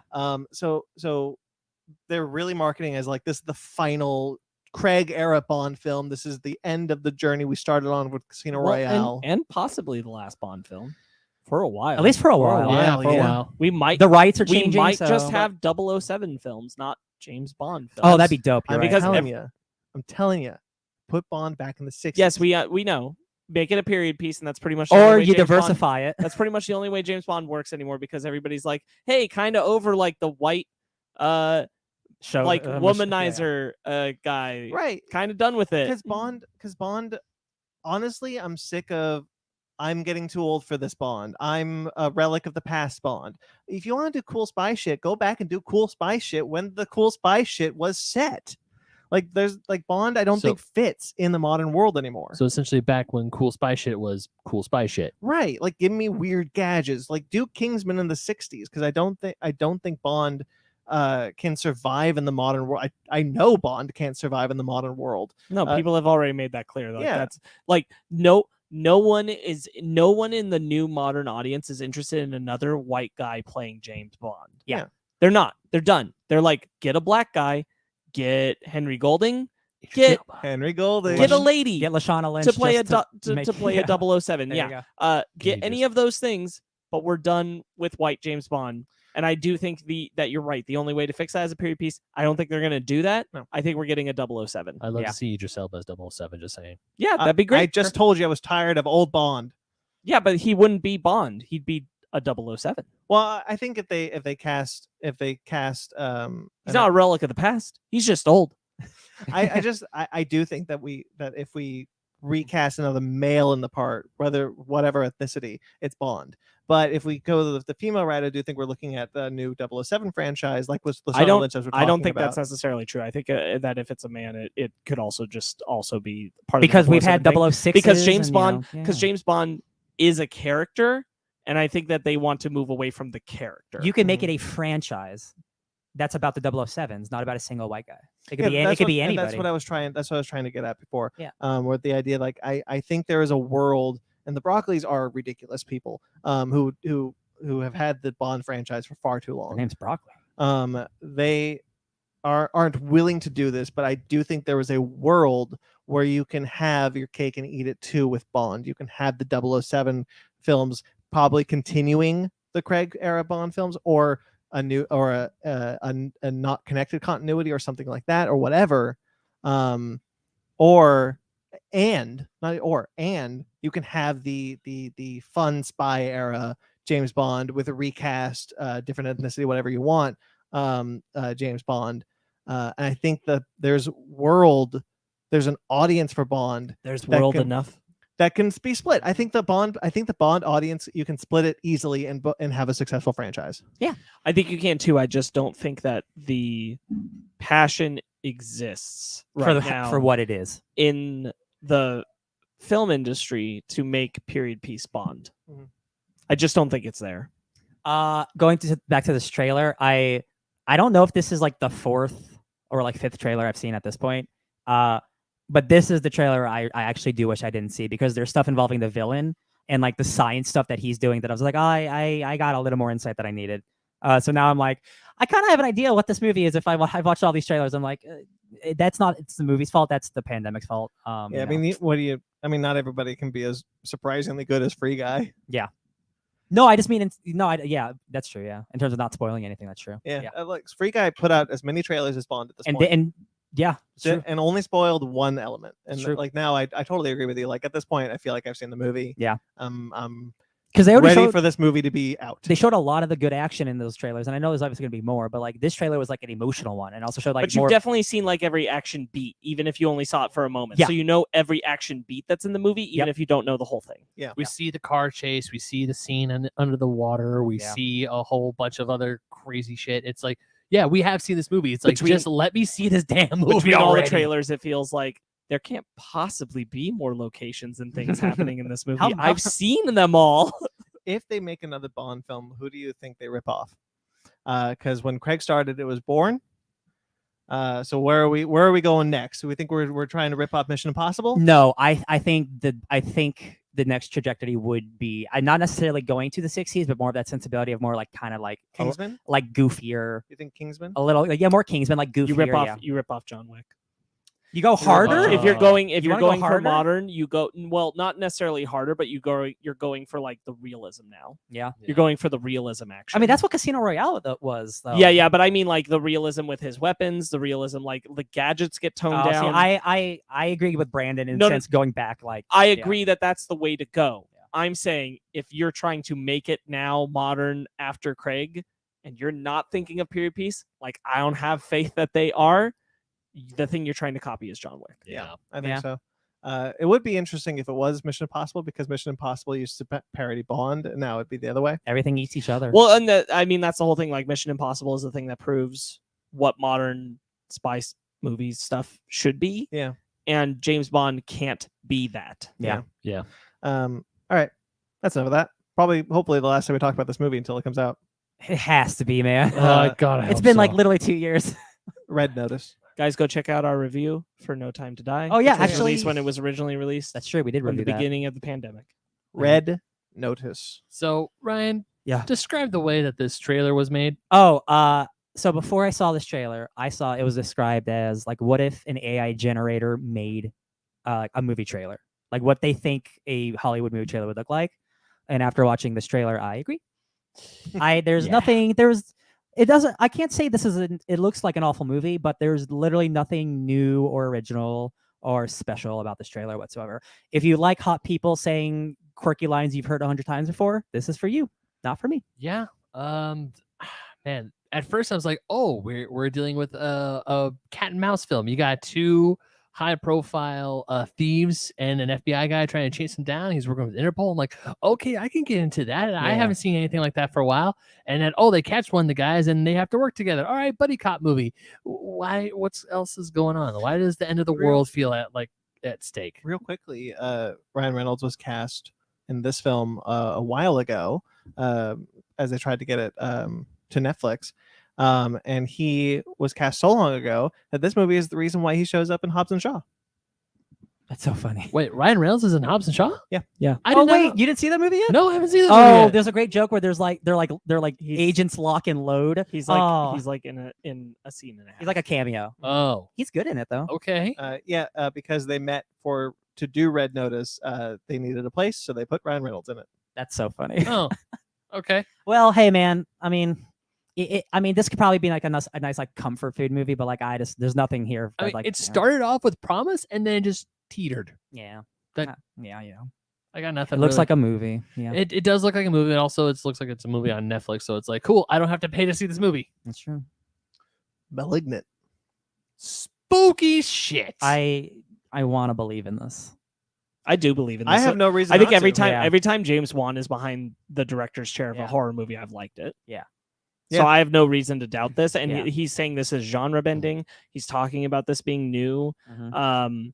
Again, like this trailer doesn't show it, but there's a glimpse of it. But there's a TV spot that I saw that has the shot that sold me on the movie, which is this overhead. That's just an incredible take. Mhm. I know visually this movie's going to be cool, Yeah. even if like it lands a little like, all right, that could have been better. Like he's got the history of it. He's got Saw, he's got Conjuring and Conjuring 2 Insidious. and both of the first two Insidious films. Like I think those two Insidious films are fantastic. too. So I'm very, very on board for Insidious- Malignant. Mhm. Insidious is what got me interested in horror. Nice. Insidious is pretty insidious that way. Sinister, Mm. Sinister, right? Inside. I don't remember if he directed or produced. He didn't Sinister. direct I don't Sinister. think he directed it because I don't think that film's that strong. Yeah, No, I it's don't not- think so either. I was just curious.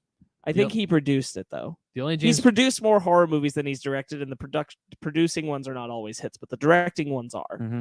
The only James Wan horror films I've seen are Conjuring 1 and 2. The other James Wan film that I know for a fact that I've seen God, I want is to make Ben watch Insidious. Aquaman. Shit. You've seen Aquaman. Yeah, yeah, of course. Scott Derrickson.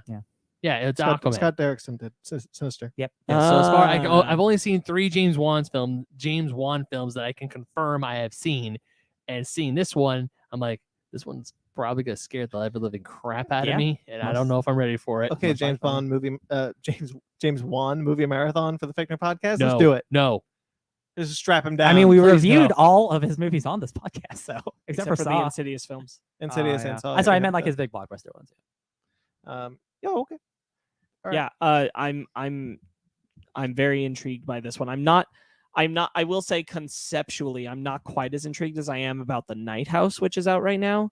That concept that's at play there has me really intrigued. That There's one's got something they're rave, doing- rave reviews. Yes, yeah. it did. That one I really want to make my way to the theaters to see because they're doing some stuff with negative space. There's this one shot. I don't know if you guys ever saw the trailer that did it, where she's looking at like a banister I saw this in one. the house, and then the space of the banister turns and faces her, and you realize it wasn't a banister. It was like A face. a face. Uh-huh. get my gun. Yeah, it's really effective. That's one of the things where you go for a shotgun like the Doomslayer and be like, Yeah, not today, Satan. Yeah, so but nonetheless, like Malignant still does appeal to me. I think there's something solid here. I don't think this is as good a trailer as the other one they released. I think though. that's what it was for me. Like, I'm not worried it's going to be like, I know it's going to be a good movie. I think this just was a think weaker trailer. The first trailer was much better. Yeah. I don't think its storytelling as a trailer was as good as the other one. Yeah.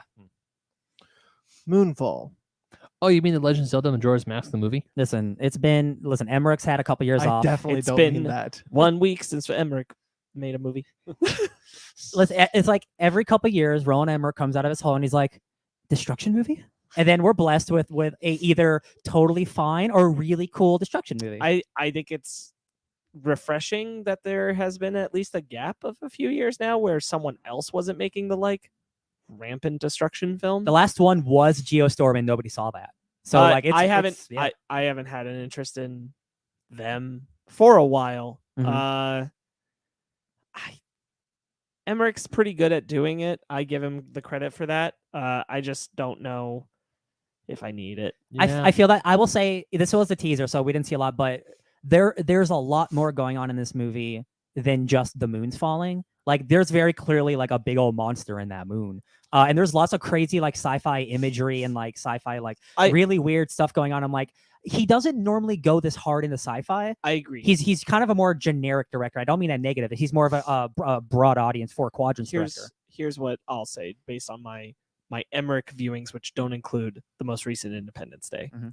I think he has progressively gotten less creative the more he's relied on CGI rather than practical. Yeah, you're right. Yeah. And his best destruction-based films were how impressive he rendered things with practical effects. Independence Day is still like Independence Day, even Day After Tomorrow to an extent, Yeah. still relied more on practical than it did CGI. Even Godzilla has some good stuff. Godzilla, and is it what's the name of the Dante's Peak? Right? Is that He didn't do that. no? That's not him. 2012. He did the other volcano one, right? 2012. No, he didn't do either volcano movie. Oh my gosh, Yeah. what am I That's thinking? Volcano, by the way.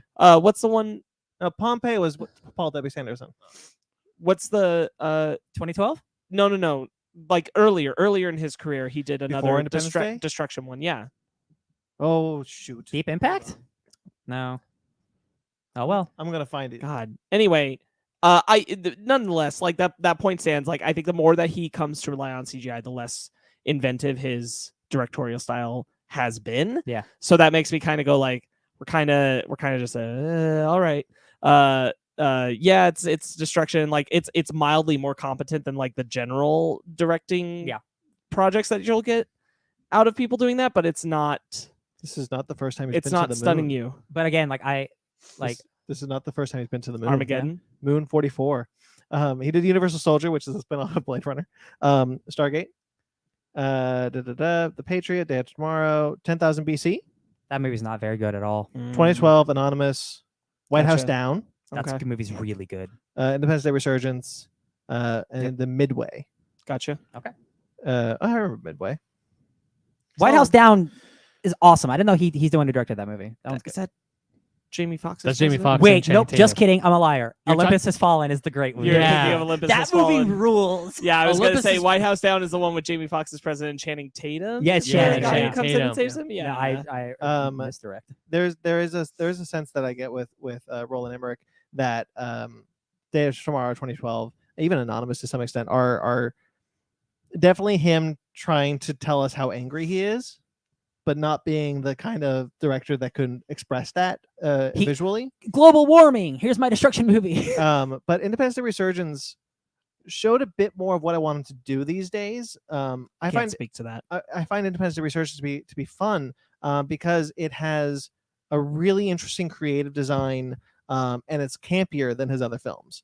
And I'm hoping that Moonfall, even though the trailer doesn't really show it, Moonfall is like Independence Day Resurgence, hit just into hard sci-fi, which he very rarely does. Yeah. I'm hoping that Moonfall has a bit more of that camp that he found in Independence Day Resurgence, because I think it could be actually a lot of fun if it does. I hope, a movie with a giant moon monster. Please don't take yourself too seriously. Right. I think Come on. I think it's also like our sensibilities for how much we're watching, whether it's like natural violence or not, how much we're watching like destruction reach across our planet. Like it wasn't that long ago we were watching the fires tear apart Australia, things like that. Mm-hmm. I have less of a stomach for wanting to enjoy destruction films as much as I used to. Yeah.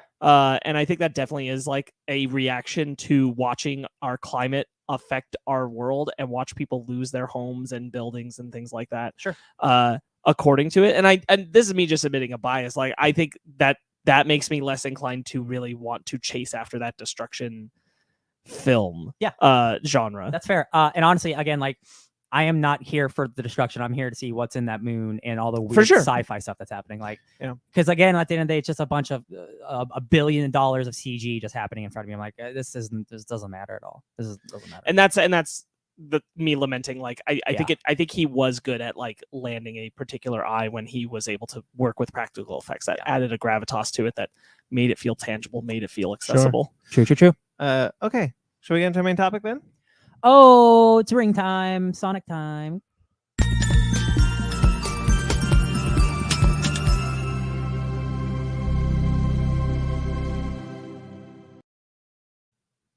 Okay, now it's time to talk about Shang-Chi I'm on a new level. and the Legend of the Ten It's Rings. not this movie. Get it on, Tilada. Nope. No? Not that one either. Let me think of another one. Hold on. Fast and Furious trailers. Come on, guys. Full spoilers for the 25th film in the MCU. Yep. Yeah. Holy cool. shit, that's incredible. Shang-Chi and the Legend of the Ten Rings. You have been warned. We'll be spoiling other films probably too. Spoilers for the MCU. Yeah. So Definitely Iron Man 3. you have been warned. Just skip ahead, pause it, whatever you do. Live viewer, sorry. So what do we think about Shang-Chi and the Legend of the Ten Rings? How about I go with Sparks first? This is a great movie. This is definitely in my, I don't remember if it's in my top 5, but it's real close if it isn't, of the MCU. Oh, that makes me so happy because it's in my top 5. Nice. I think it might be, or it's like 6. I'm not sure. Yeah. Right. I like this movie a whole lot. The more I think about it, the more I like it. I don't know if it's my top 5. I definitely think it's in my top 10. I wish I didn't feel this way, but I have a problem with the ending, but it's a me thing. That this movie would have been like a 10 if the finale ended a different way. I like it a whole lot. Ben, I absolutely love this movie. I think this movie's get closer. I have a cat on me. Okay, let me. I think this movie is fantastic. I absolutely love it. I really like this movie. Mag also wants to chime in. Yeah, Mag. Mag says, love the fighting choreography. Wish I seen it in 3D. Ooh, that is an option. We That's a take. haven't. Oh, man, 3D. Do you guys remember 3D movies were all the rage? Yep. Yeah, 10 Did years we ago. see Avengers in 3D? No, Well, you saw Avengers in 3D. I didn't see I it. don't remember. I have seen many movies in 3D where I couldn't tell you if it really made a difference at all. You know where it really made a difference? Journey to the Center of the Earth. I'm sure. You know where it did make a difference? My Bloody Valentine in 3D. That's an awesome 3D horror. the movie. last 3D movie I remember seeing where I was like, damn, I'm really glad I saw this. Piranha in 3D. 3D? No, Oh. was the Peanuts Charlie Peanuts? Brown film. Oh yeah. Womp, womp, I womp. thought that in 3D looked incredible. I thought it looked so good. I own it on Blu-ray 3D just in the off chance I ever Nice. have access to the Blu-ray 3D player, because I was like, that movie deserved its 3D. I love it. Yeah, I'm right now. I'm pretty hot on it, so it's in my top 5. But honestly, I might move it down. It's definitely my top 10. So one of the reasons why it's definitely high up there for me is that this is one of the few MCU films where I'm like, I would just really like this even without liking the MCU. Yeah. And I could watch this without the MCU, and for the most part, I'd really be solid. I'd be really, really content. Yeah, You can absolutely watch this on your own, like without the MCU. I think you'd be fine. I don't Yeah. even think you need to know need to have seen Iron Man 3 to enjoy Trevor. No, I like don't think honestly, so. I think They I give think you all the the context is there. Just fine. When because you brought him up, when he shows up in the movie, they're in the prison cell, and I hear, "Rrr." I was like, they did it. Yeah, I knew immediately. I'm like, there it is. They did it. When we found out he was in the movie, I think we all assumed he would be like a cameo. Yeah. I definitely didn't think he'd be the role he was. He wouldn't be in the last half of the movie. And honestly, liked it. Yeah. I was surprised. I was like, oh, we're gonna go too hard on this character. But I was like, oh no, this works. Yeah, he's Trevor as a character is really funny because like he's just naturally funny with everything he says, because it's like everything he says has like a bit of sadness to him. So it's like really believable when he's saying all this outlandish shit. Like, oh yeah, I got Morris here and he's my best friend. It feels almost insulting to say to Ben Kingsley's career, but this might be one of my favorite roles he's ever done. Absolutely. Because it's so casually brilliant. Yes. Yes. When he the funniest thing he says in the movie is when they see Norris and he's like, oh, you can see him too, eh? Yeah. Oh, Norris, I can see you. I'm not crazy. But it's exactly what Ryan's saying, where he has like this, he's comedic, but he's comedic with this sadness. And I'm like, you need someone as good as Ben Kingsley to pull this off and play this timing and this pacing and this emotion this way. Like, this can't just be like TJ Miller or some other like bland. Yeah, okay, we can fill him in the role here. There's comedic actor. I'm sorry that TJ Miller is the first person that popped in my head. I don't ever want it to be him, but like someone who would fill like the way they'd fill movies with TJ Miller. That's what I'm thinking of. Like, you could just give this role to someone like that, and it wouldn't have the impact. The horse joke is and I'd say the same of Iron Man 3. Yeah, honestly, like his single like appearance in Iron Man 3 is so memorable because he packs so much casual humor into it. One of the things I really love about the MCU is when they used to do the Marvel one shots. You're right.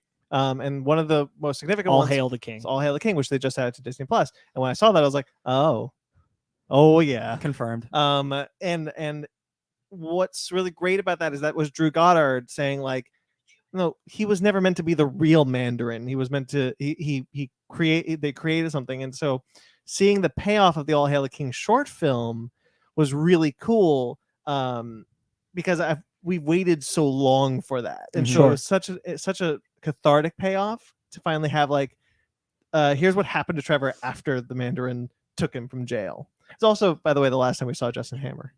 Yep, that's true. Short film.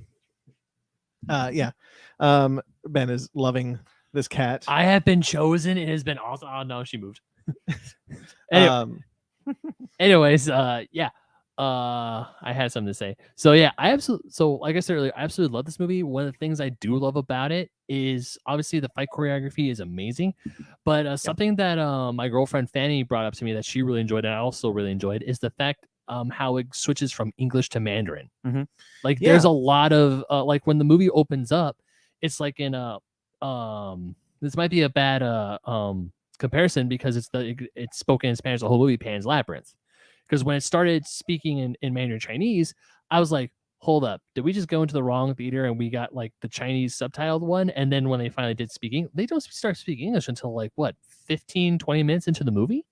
No, it's earlier than that. Earlier than that? No, it's like an 8-minute opening. Yeah. But still, it's quite a while until they start speaking. No, yeah, for sure. Like all the Mandarin's origin. Yeah. The Wen Wu.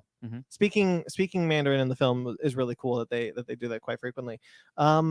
There was something I wanted to bring up though with you brought up the fight choreography. One of the things I really like about the fight choreography is that for once in the MCU, mostly, I want to be very clear, mostly the fight choreography didn't feel like it was choreographed before the script was written. It felt like it served the story. I think the only time that falters is the final fight.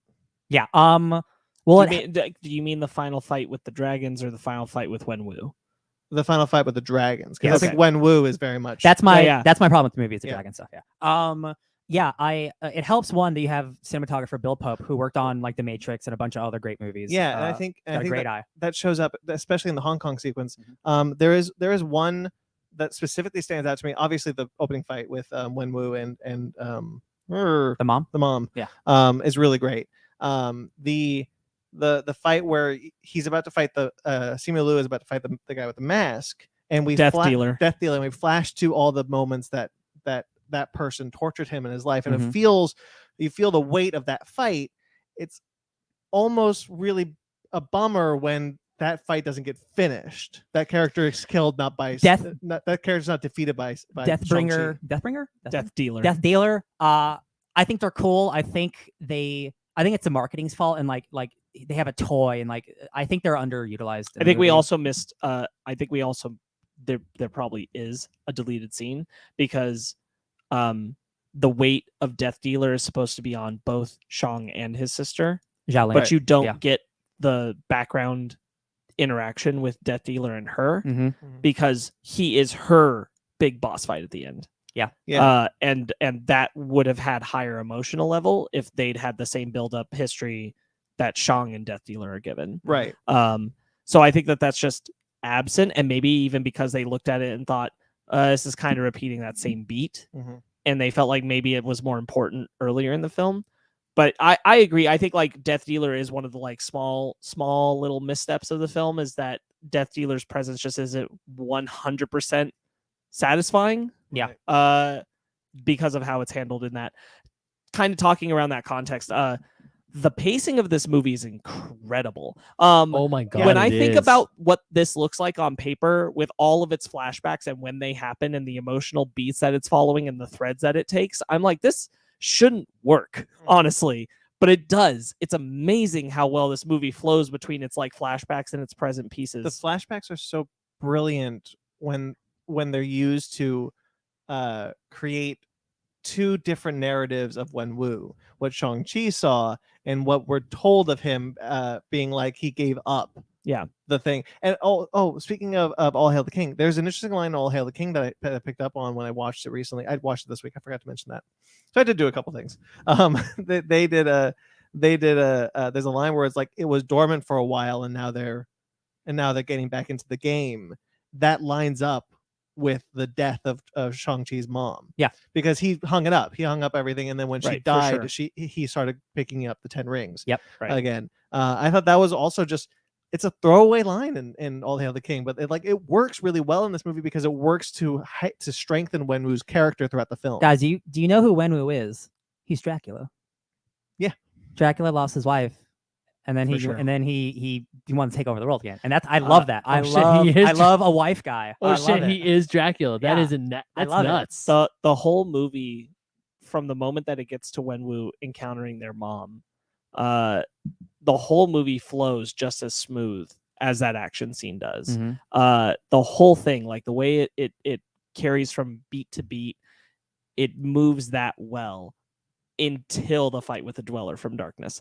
You mean the giant soul sucker? Yeah. Until that final bit, that's when that flow ends. But that's most of the movie. So my favorite scene in the entire movie, it is when Wenwu first meets. Incredible. It is like the enemies to lovers trope is like one of my favorites. I love that so much, and it is so beautifully shot.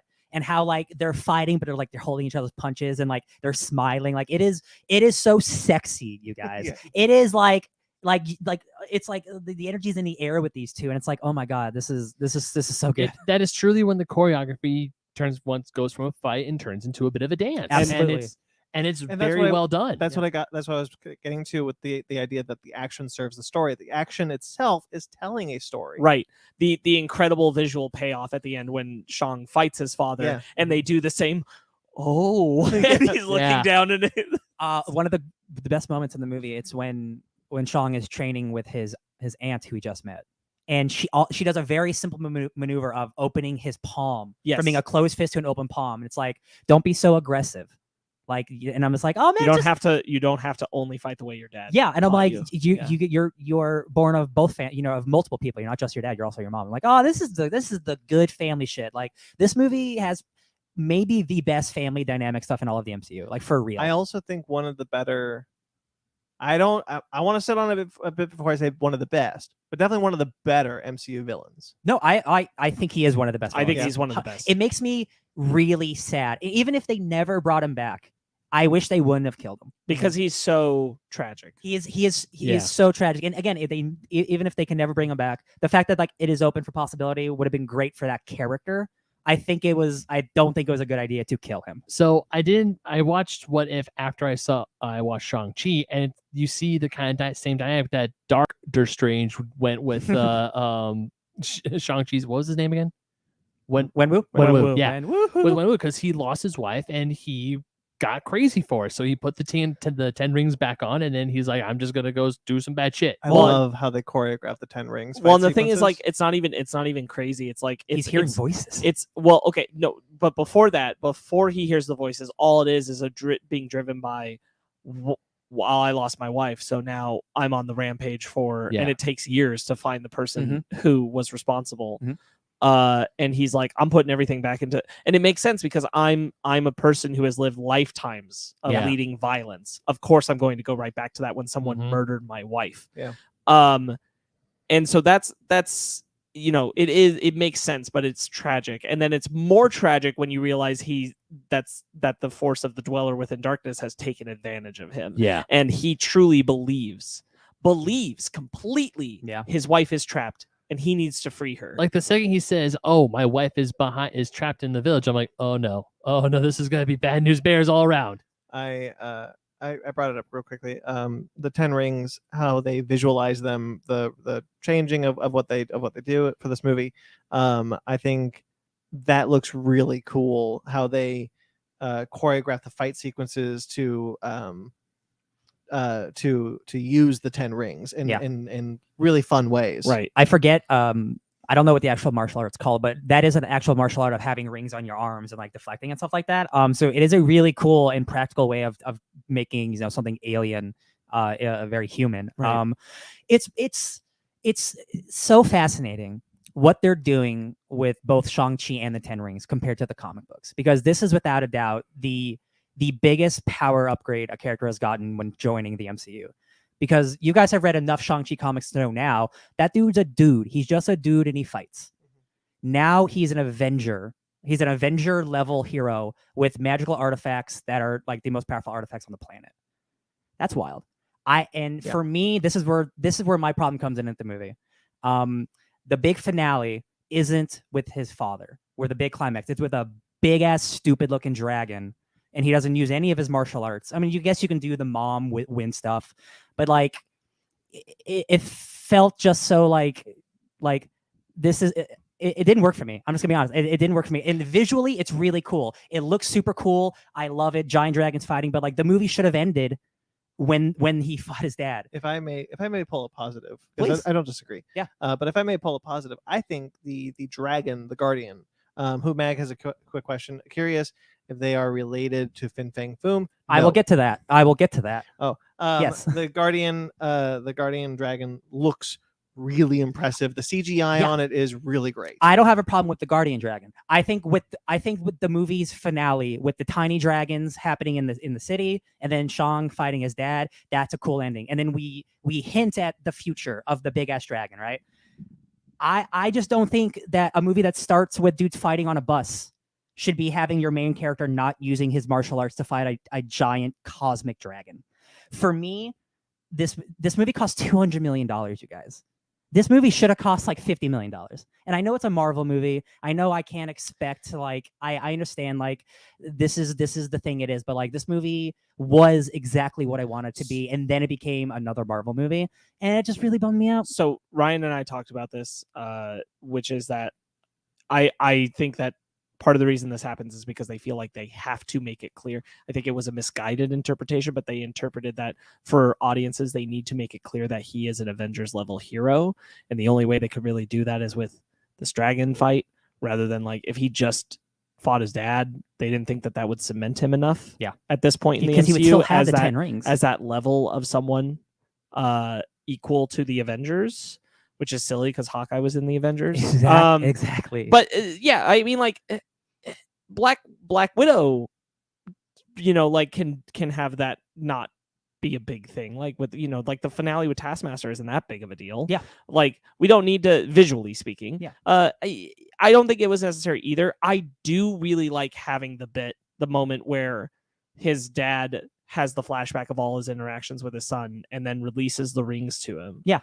And essentially like amends of like, I'm sorry, and passes. I think that's a good beat that I'm happy to have. I think it brings a full circle on the film that I'm really glad is here. Me too.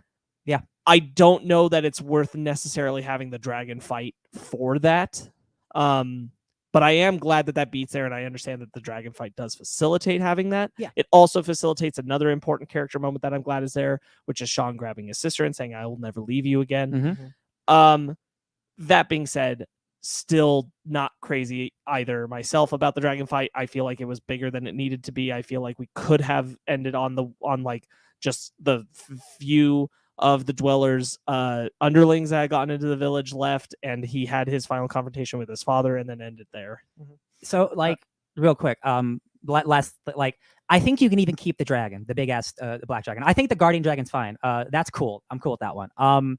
If you just rearrange the fight, so have the big dragon thing happen, and then he has to fight his father at the end still, like that would work better. It just, when you should have the finale of your movie be the emotional resonance. It shouldn't be the big dragon fight. It's just there would be no reason to fight his dad after the dragon. No, I know, out. but also you can rewrite it like, oh, like Dad, after everything you've done, you still want to fight me, and he's like, it doesn't. I'm not a script doctor, you know. No, what I mean? I get you. But like, there are ways to make this emotionally resonant. Because for me, the end, it wasn't, because we had our emotional resonance, then we had the big CGI fight. Right. That's me. I wanted to talk about the design of Tallow, which I think Kunlun? It's more interesting. No, I'm kidding. Than the MCU Kunlun. I'm kidding. Tallow looks gorgeous. I love how it's shot. I love the use of color in it and all the mythical creatures we see.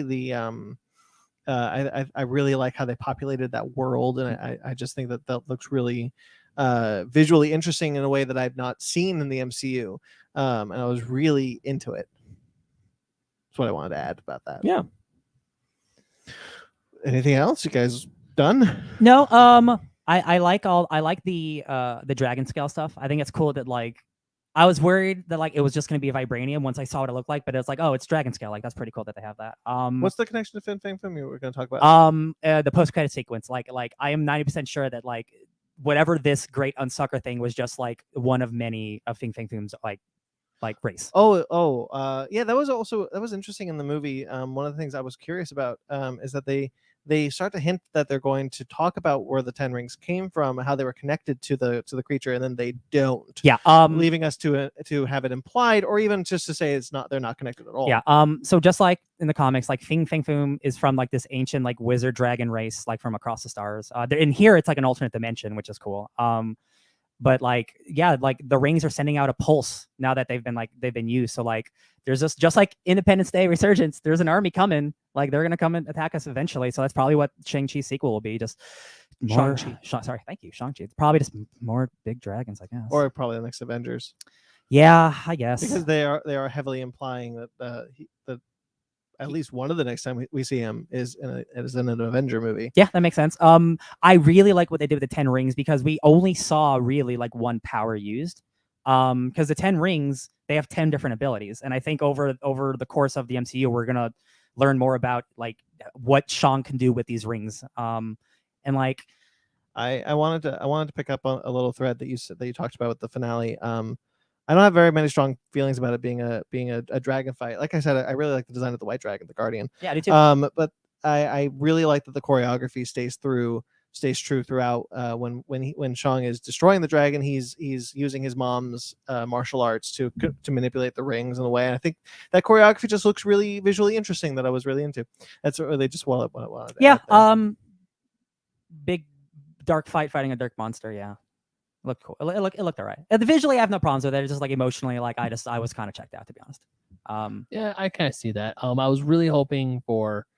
I was really hoping for a bit of a more of an emotional punch between the fight between what's the dad's name? Wenwu. Wenwu, thank you. Call him Mandarin. Yeah. Between Wenwu and Shang-Chi. But one of the things, another huge positive about this movie is I love. I'm sorry, hold on, real quick. I'm confused. You said you wanted more of an emotional punch between the fight of Wenwu and Shang-Chi? That didn't have enough emotion for you? No. You know what? Never. I'm sorry, that's the sentence you said, and I'm confused. Yeah, you're right. And now I'm confusing myself. I'm like, wait, was that the way I wanted to go, or no? Let's talk about actors then. Hold on, Ben was trying to say something else, and I interrupted him. No.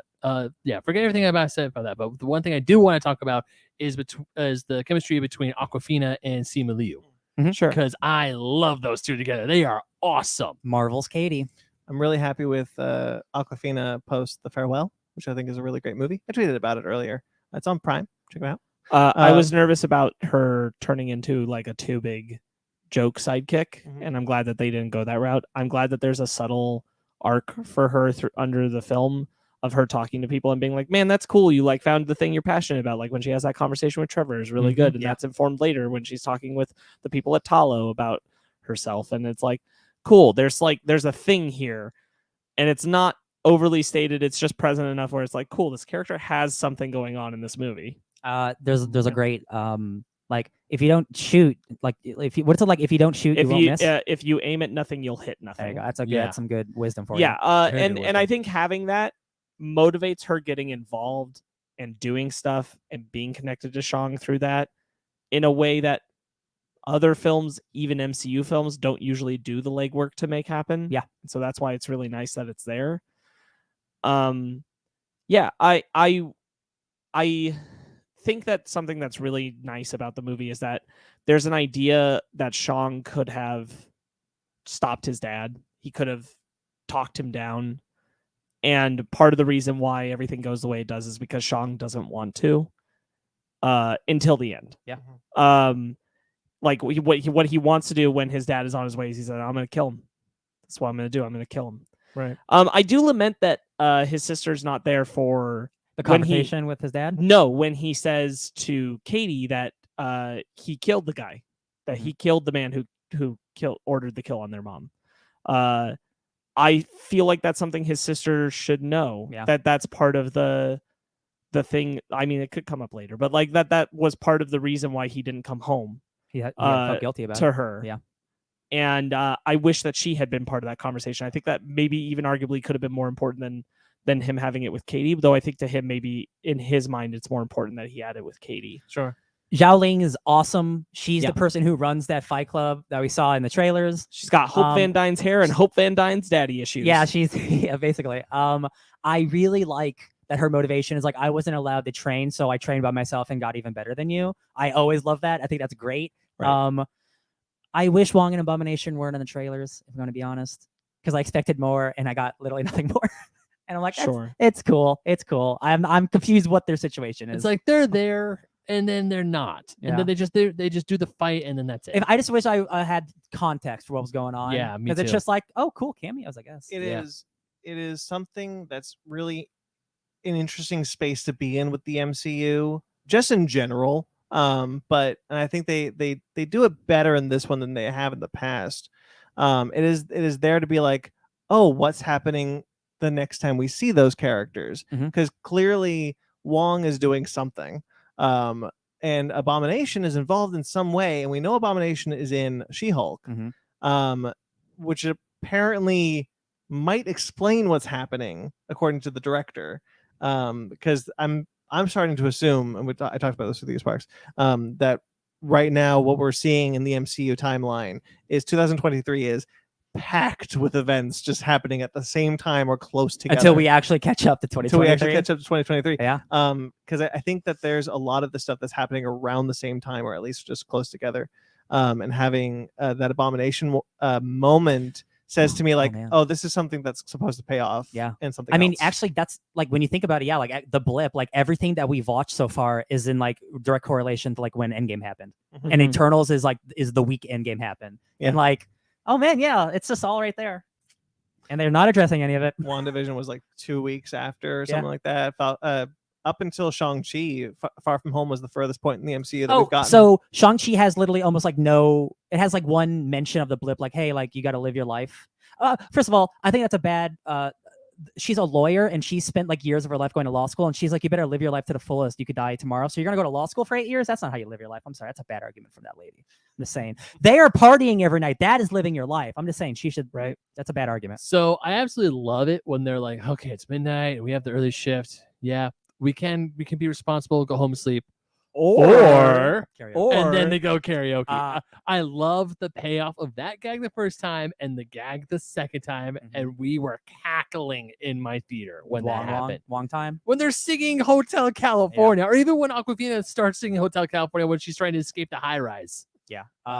Shang-Chi doing karaoke is a Greg Pak creation from the comics because Shang-Chi loves karaoke. Wong's inclusion in this film is really interesting, especially do we want to talk about the post credits? Sure.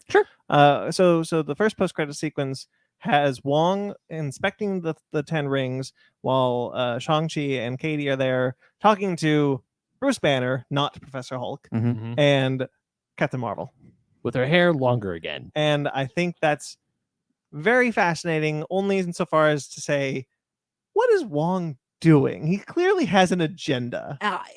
The only thing I can think of is like he's like running some type of like Justice League Dark situation. Something. Because like he's like the only one keeping the Avengers together. Sparks made a good point. Like this is something that like Doctor Strange would be doing. So why is Wong doing it? Because Wong's like the real responsible one. Right. I think this is him being responsible in like a open field where like Doctor Strange should probably be doing it, but he's not doing it and no one is doing it, so he's doing it. He feels responsible, yeah. It is cool that they're doing the thing like, yeah, they are alien in origin. They're not known of this universe. And they're emitting a pulse. Let it not be forgotten that Wong got really good at networking because Wong is the reason Portals happens. Yes, it's that's true. Yeah, Wong is the guy slingering in. Mag has a theory that this is the MCU's version of the Illuminati. I've heard people say that's a good theory, Mag. There's another Illuminati theory running around the internet these days. That's a lot crazier than this one. Yeah. But I don't think these are the characters that you would do for the Illuminati. No offense to Captain Marvel, but like the Illuminati is like the brains of the universe. And Sparks and I were talking about something that also bugs us about Bruce Banner.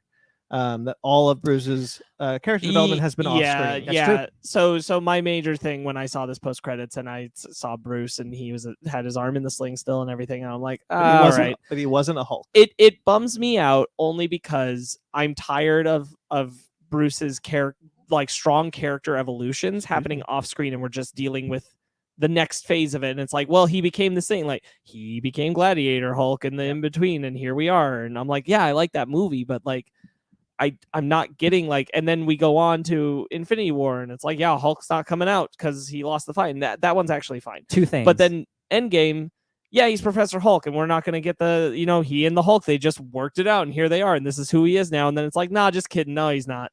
Yeah. And yeah, maybe She-Hulk will tell that story, but it's still like, I don't have a lot of faith that it will. That should be She-Hulk's story too. Right, exactly. Yeah. So I don't expect it to, and I'm just so tired of it. So real quick, man, two things.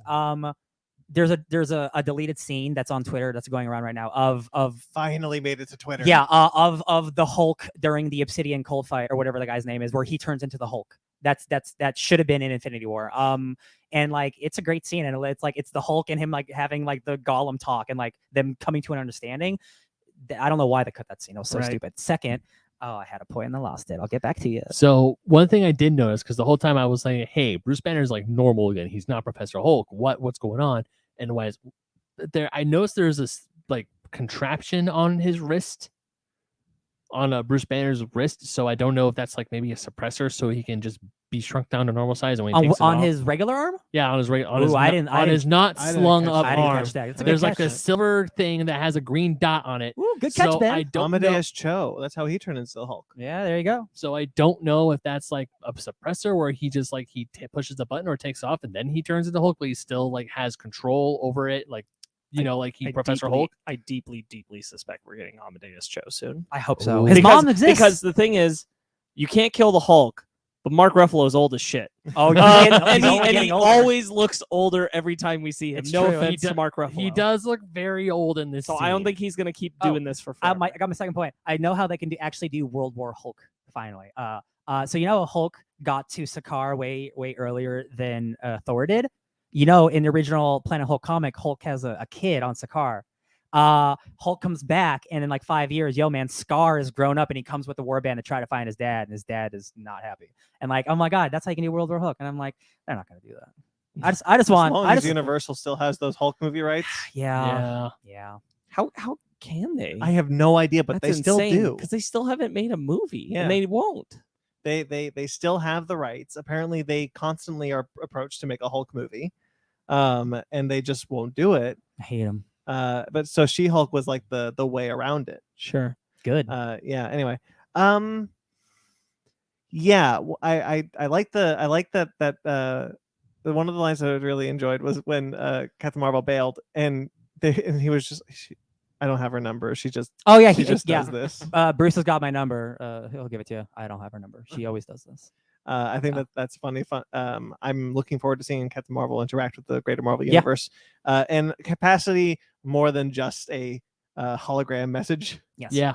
I do think it's funny, and I understand it because when it's comics, I've watched Doctor Who, and Doctor Who has companions. But Shang-Chi is this Avengers level hero with like these super abilities, and then he just has his best friend Katie tagging along with Yeah. him. Also, I love how when Wong shows up at the restaurant, also with the way that that Shang-Chi and Katie are talking to their friends, from the beginning of the movie is like, oh yeah, and then he did like this Kamehameha thing that was super badass. I was like, oh yeah, she like shot the throat of a monster.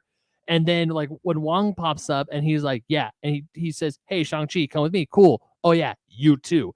Katie's not getting left out. That's really cool. and I really like that. Yeah. But we're failing to mention our favorite returning character of this film. Trevor guys. Slattery. No. Oh. He's on a bus. Oh, He's Clev. making a blog. What's up? I'm Clev. I used to Clev. be. Do a flip, Spider-Man. He's in San Francisco visiting his family or something. Yep. This is your boy. I did some martial arts as a youth, so I'll be Someone- integrating this fight. Someone Oh, you got this, bro. Never mind. someone said on Twitter that if he was the new Stan Lee cameo, I wouldn't be Yeah. upset. And I was like, I don't think I would be either, honestly. He has to be in one of the two big cities though, because if he's somewhere in like Nebraska, like why are you in Nebraska? Yeah, like Clev? he can't be in Come on, Guardians Clev. 3. It'll be like, I Come got on now. collected. No, he's just like walking to the Dairy Queen. He's like, man, I'm trying to get back to New York. I took a road trip to San Francisco, saw some crazy No. shit on a bus. Now here I am in Missouri. There's a goddamn spaceship up here. Why is there a spaceship above my Dairy Queen? No, I don't When- think that's too much. There's a moment that I thought was funny. When it was the bus sequence. It was the bus sequence. I leaned over to my girlfriend. I was like, they should just call Ant-Man. This is his right? city. He's Yeah. here. I was really hoping He's for busy. a little some. Yeah, he's busy. He's busy and doing quantum shit. Yeah, the last post. he's busy reconnecting with his daughter, who he hasn't seen in 5 years. He's The all grown up. last post-credit sequence. His sister did not disband the Ten Rings. In fact, she took it over. Yep. Hell yeah. Yep. And it's all graffitied. Girl boss. Yeah. I made a joke to you guys already, but like, this is the Sharon Carter that I want. Just get rid of Sharon. Make make Zhao Ling and the Yeah. Ten Rings the new actual bad guys, and like they can be morally like good or bad or whatever. Have her have like the next time we're supposed to see Sharon Carter, have her just burst through her the way Ultron Oh my does in Age god, of Ultron. it's so funny. Oh no! I really want to see Sharon Carter fight her. God. What's her name? Zhao Ling. Zhao Ling. I want to see Zhao Ling fight Sharon Carter. And I want It's not even a fight. Sharon Carter just Dude, dies. she would No, die. I want to see an ass kicking. Yeah. I don't know when she'll show up again, and like she can really just show up anywhere. Oh, I guess. interestingly, they don't say Shang-Chi will return. The They Ten say Rings. the Ten 10 Rings. Rings will Yeah. return. I think they know that Shang-Chi. We know Shang-Chi will return. It's obvious because they're like he's not because the second Bruce Banner No, I says know. "Welcome to the circus." Like you're an Avenger now. Have fun, kid. I know. But the idea is that they've always done The heroes, and the stuff. heroes Or of Thanos. Very whatever, or Thanos was the only time they did a villain. And then this time it was the Ten Rings will return, which I thought was really interesting. The other thing that I really like about this movie is that I always knew I would. I like Simu Liu from Kim's Convenience, but after the end of this movie, I was like, I really can't wait till the next time I see this character. Yeah, This is a Oh, new yeah. character that I'm very excited to follow. Now that like we know who he is, I cannot wait for him to just chat with all the other Avengers and to see like what, because like I'm sure he's just gonna be like, oh shit, that's Captain America. So another one of the reasons why I really like this movie is that post-credit scene aside, I feel like it told the whole story. Yeah. And like in a context where the MCU isn't the MCU, if I never had a follow-up to this movie, I'd be okay. Absolutely. I got the whole family arc. The family is realized so well, their entire emotional weight between each other. Shang-Chi, his sister, their dad Wenwu, and also Katie's connection through them and her own stuff going on. Mhm. It's all so well placed throughout the movie that like I went on an entire emotional journey with these characters that technically I don't need more. Yep. I'm definitely up for it, but I don't need it. And that's one of the things that makes the film so strong to me. This is definitely, I think, one of the stronger origin movies. Yeah. So I know we had Black Widow a few months ago, but after this movie was done, after we got all both post-credits scene, my first thought was, damn it, Marvel's back. And I'm sitting there going, wait, but I just had another Marvel movie Where a have few you months been ago. all year? Yeah, I'm talking about like I'm in the movie theater, there was a big crowd with me, and we are laughing, we are having a great time. And then I'm like, man, this is what I miss with Black Widow. Because we're going forward. I don't know if it's because Black Widow came out when it did and it was super late. Or is it at least that storyline took place in an era that we already know what was going to happen. She did. But this is like coming forwards. Like I don't know if it's because we have a brand new hero or we're just going forward after the events of Endgame. Whatever it is, this It's movie, like it's seeing Black Widow was like going down a cul-de-sac. yeah. Like you knew you were rounding out and coming Yeah, back out the other Whereas side. this one, it's like here's a brand new street. What Yeah, I adventure think- is on that horizon? I think one of the things that this movie does really well is remind us how exciting it is to meet a new character in the MCU, Mhm. because we haven't had a new character in the MCU No. for a while. Yep. Not since And it's really Captain cool. Marvel. Not since Captain Marvel, and it's really cool to be like to kind of sit in that space, having followed all year characters we've already met, obviously being introduced to others, and some lackluster villains along the way. Mhm. And to sit there in a movie with a new character that's really engaging and a good villain that you're engaged with. I think that just kind of sits you in an exciting spot that we haven't been in the MCU for a couple of years now. Right. And again, I'm I get it for the story reasons, but like I just super lament that Tony Leung is never coming back, because his Mandarin is so good, and like he's a villain, but he's so complex, and like he's got that Dracula factor that I love so much. It's like he lost the sure. one thing that was keeping him human, and then it turned him into a monster. I'm like, oh, I love it. I'm on the same side with you, and like I just don't think there was a good way to keep him around. Yeah. And tell this specific story. No, I get you. Because like of who he had to be, how he had to be motivated, what he was doing, and his relationship with the kids. Like he can't survive this and also like then try to go back to being Papa Wenwu and No, I get like you. things Yeah. like that. Like it just had to be the way it was. I do think like that, yeah, there were maybe semantics that we could have worked out to make it the ending a little different around the context of like did we need the dragon, that kind of thing, and like make the emotional punch them fighting each other. But like that's the whole great arc for Shang throughout the film, is that he has this such strong disdain for his dad. Mhm. And when he comes face to face with him at the end of the film, he still wants to kill him until he has the 10 rings and he has the power and he could do it. And his dad's looking at him because that's the kill move and he knows it and he's ready for it. And Shang knows in that moment, like, that's not what I'm going to be. And that's when he tries to talk him down. And that's when they have their moment. And I do think that there's a lot of great beauty in when he's grabbed by the Dweller and he lets those rings go. And I don't think it would be as effective if we hadn't had so many excellently paced flashbacks that allow us to see like feel like we've seen the whole lifetime of their relationship with each other. Mhm. And it flashes briefly for him. And he's like, I'm done. I did do it wrong. It without saying it, he's saying in essence, like, you're right. This isn't what your mom would have wanted at all. Mhm. And I'm done. Yeah, I agree. Really incredible like work on the montage sequence of like their life being happy. Yes. With like them playing DDR and things like that. Like and just like it made being it. on the It was such a couch, yeah. small sliver that made it so effective. Yeah. Anything else we want to add? I think the forest maze stuff is radical. I always love a cool maze. Stay in the bubble. Stay in the bubble. Yeah. Again, Trevor. I was worried. There's a lot of comedy in this movie, and I think most of it works. I don't think everything lands, but I don't think any of the comedy's bad. I just don't think it all lands because it goes pretty hard. When Winslow's coming up, he's like, "I'm not dead, buddy. it's an act. Come on, play along." Yeah. Norris. Thank you. He just hops over and plays. Yeah, he just like plays dead, and I'm man because all the creatures we see, by the way, are from Chinese folklore, which is really cool. It's actually funny because we saw Ninetales. I remember everyone's like, "That's a Pokemon." That's what. Of course, Fanny was like, "Hey, that's Ninetales. It's Pokemon." Of course, I'm like, "Where the hell's Naruto?" Believe it. Yeah, but yeah, like there's that little creature Gotta we watch saw. Lovecraft Country. We saw some of the toys we were at Downtown Disney beforehand. We saw some of the stuffed animals. We saw like Winslow. And Fanny's looking at this is like, what the frack is this thing? I'm like, I don't know. It's like, it has butts. Where's the face? That's the PG Doom Patrol one. Norris. I thought it was Morris. Morris. Yeah.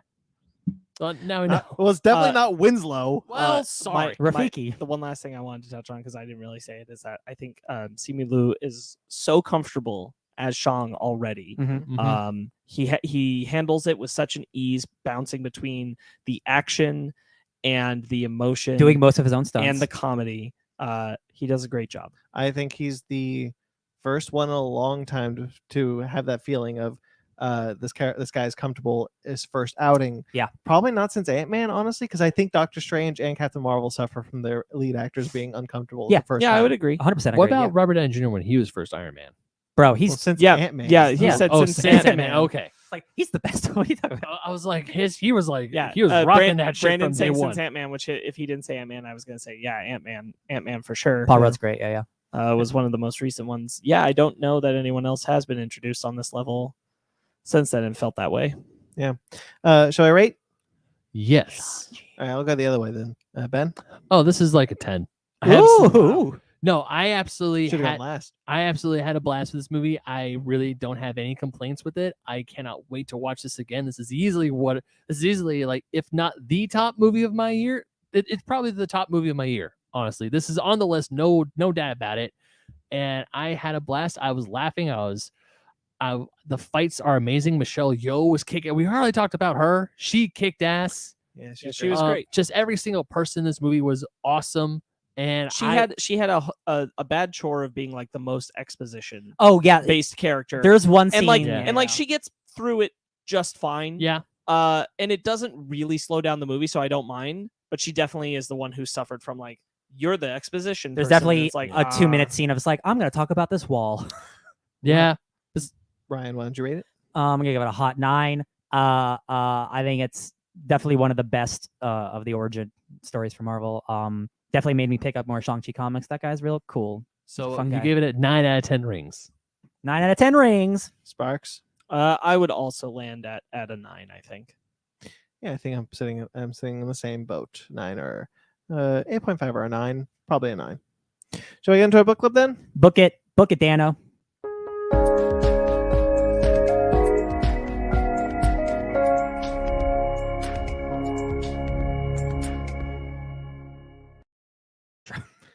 Ryan. Yeah. Take it away. Hey guys, it's me, Ryan, and I wanted to pick a Shang-Chi comic. There's plenty of modern Shang-Chi comics, but there's a current ongoing that's only 2 issues in, and then there's a mini-series that came out just a couple months before that. So I wanted to go a little back more in time, and I decided to pick Secret Avengers, issues 6 through 10, kind of issues 1 through 10, if you wanted to be naughty. It's Mike Diodato on art and Ed Brubaker on writing. We technically did volume 2, which means we did 6 through 12. Yeah, 6 through 12. That's what volume 2 is. Yeah. But I only read 6 through 10 because that was the Shang-Chi stuff. Yeah, me too. Yeah. But that's Shang-Chi. Yeah. I was doing so well. I know, I was too. It's all right. Years of doing it. Yeah. So rereading this, I don't think it's like the greatest comic ever, but I think it's really fun.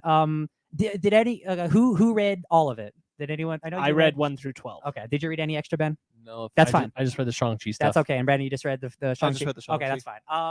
I think did you guys find it okay with context and stuff? Like, every issue goes like previously on Secret Avengers. Yeah, I think did. that's one of the things Marvel has always excelled at. Yes. One of the things I wish DC would do desperately. Same. Yes. As these kind of like recap pages of what happened.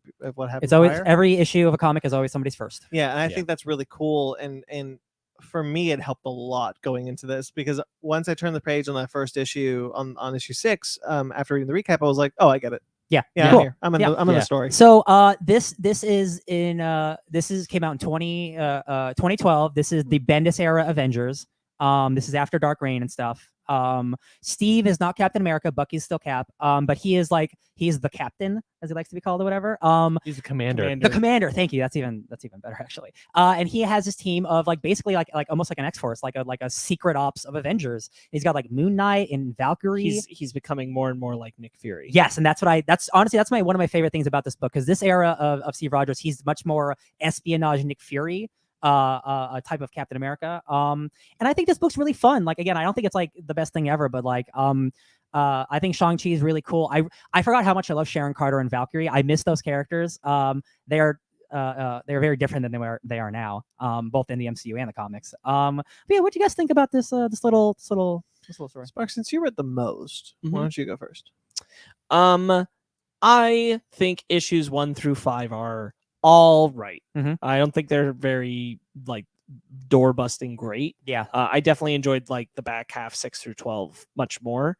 I'll be honest, some of my favorite stuff was honestly in issues 11 and 12, which is a 2-parter exploring what happened to John Steele, which is the original Steve Super Soldier. using Hank's technology to go back into a memory, Yes. and see when they got separated, what happened to him, which I thought was pretty cool.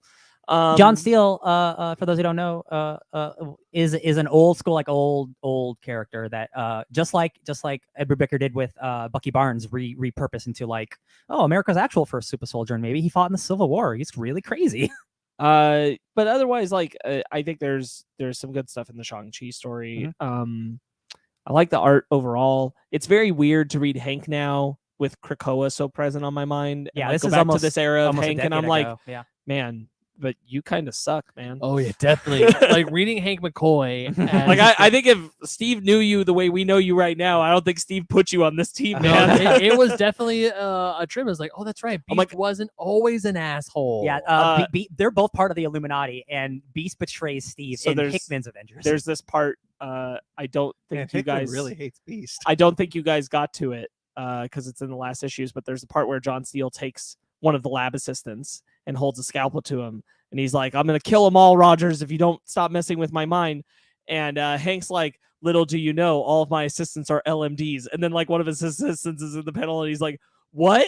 and Steele's like, "Damn it!" and tosses him aside. And then later Hank's like, "Don't worry, man, I just made that up." And he's like, "Oh, thank God." And I'm Wait. like, "No, Hank didn't." What's LMD? Life Life model decoy. decoys. That's who Max is. Oh, okay. Evil okay. Nick Fury. Gotcha. Yeah.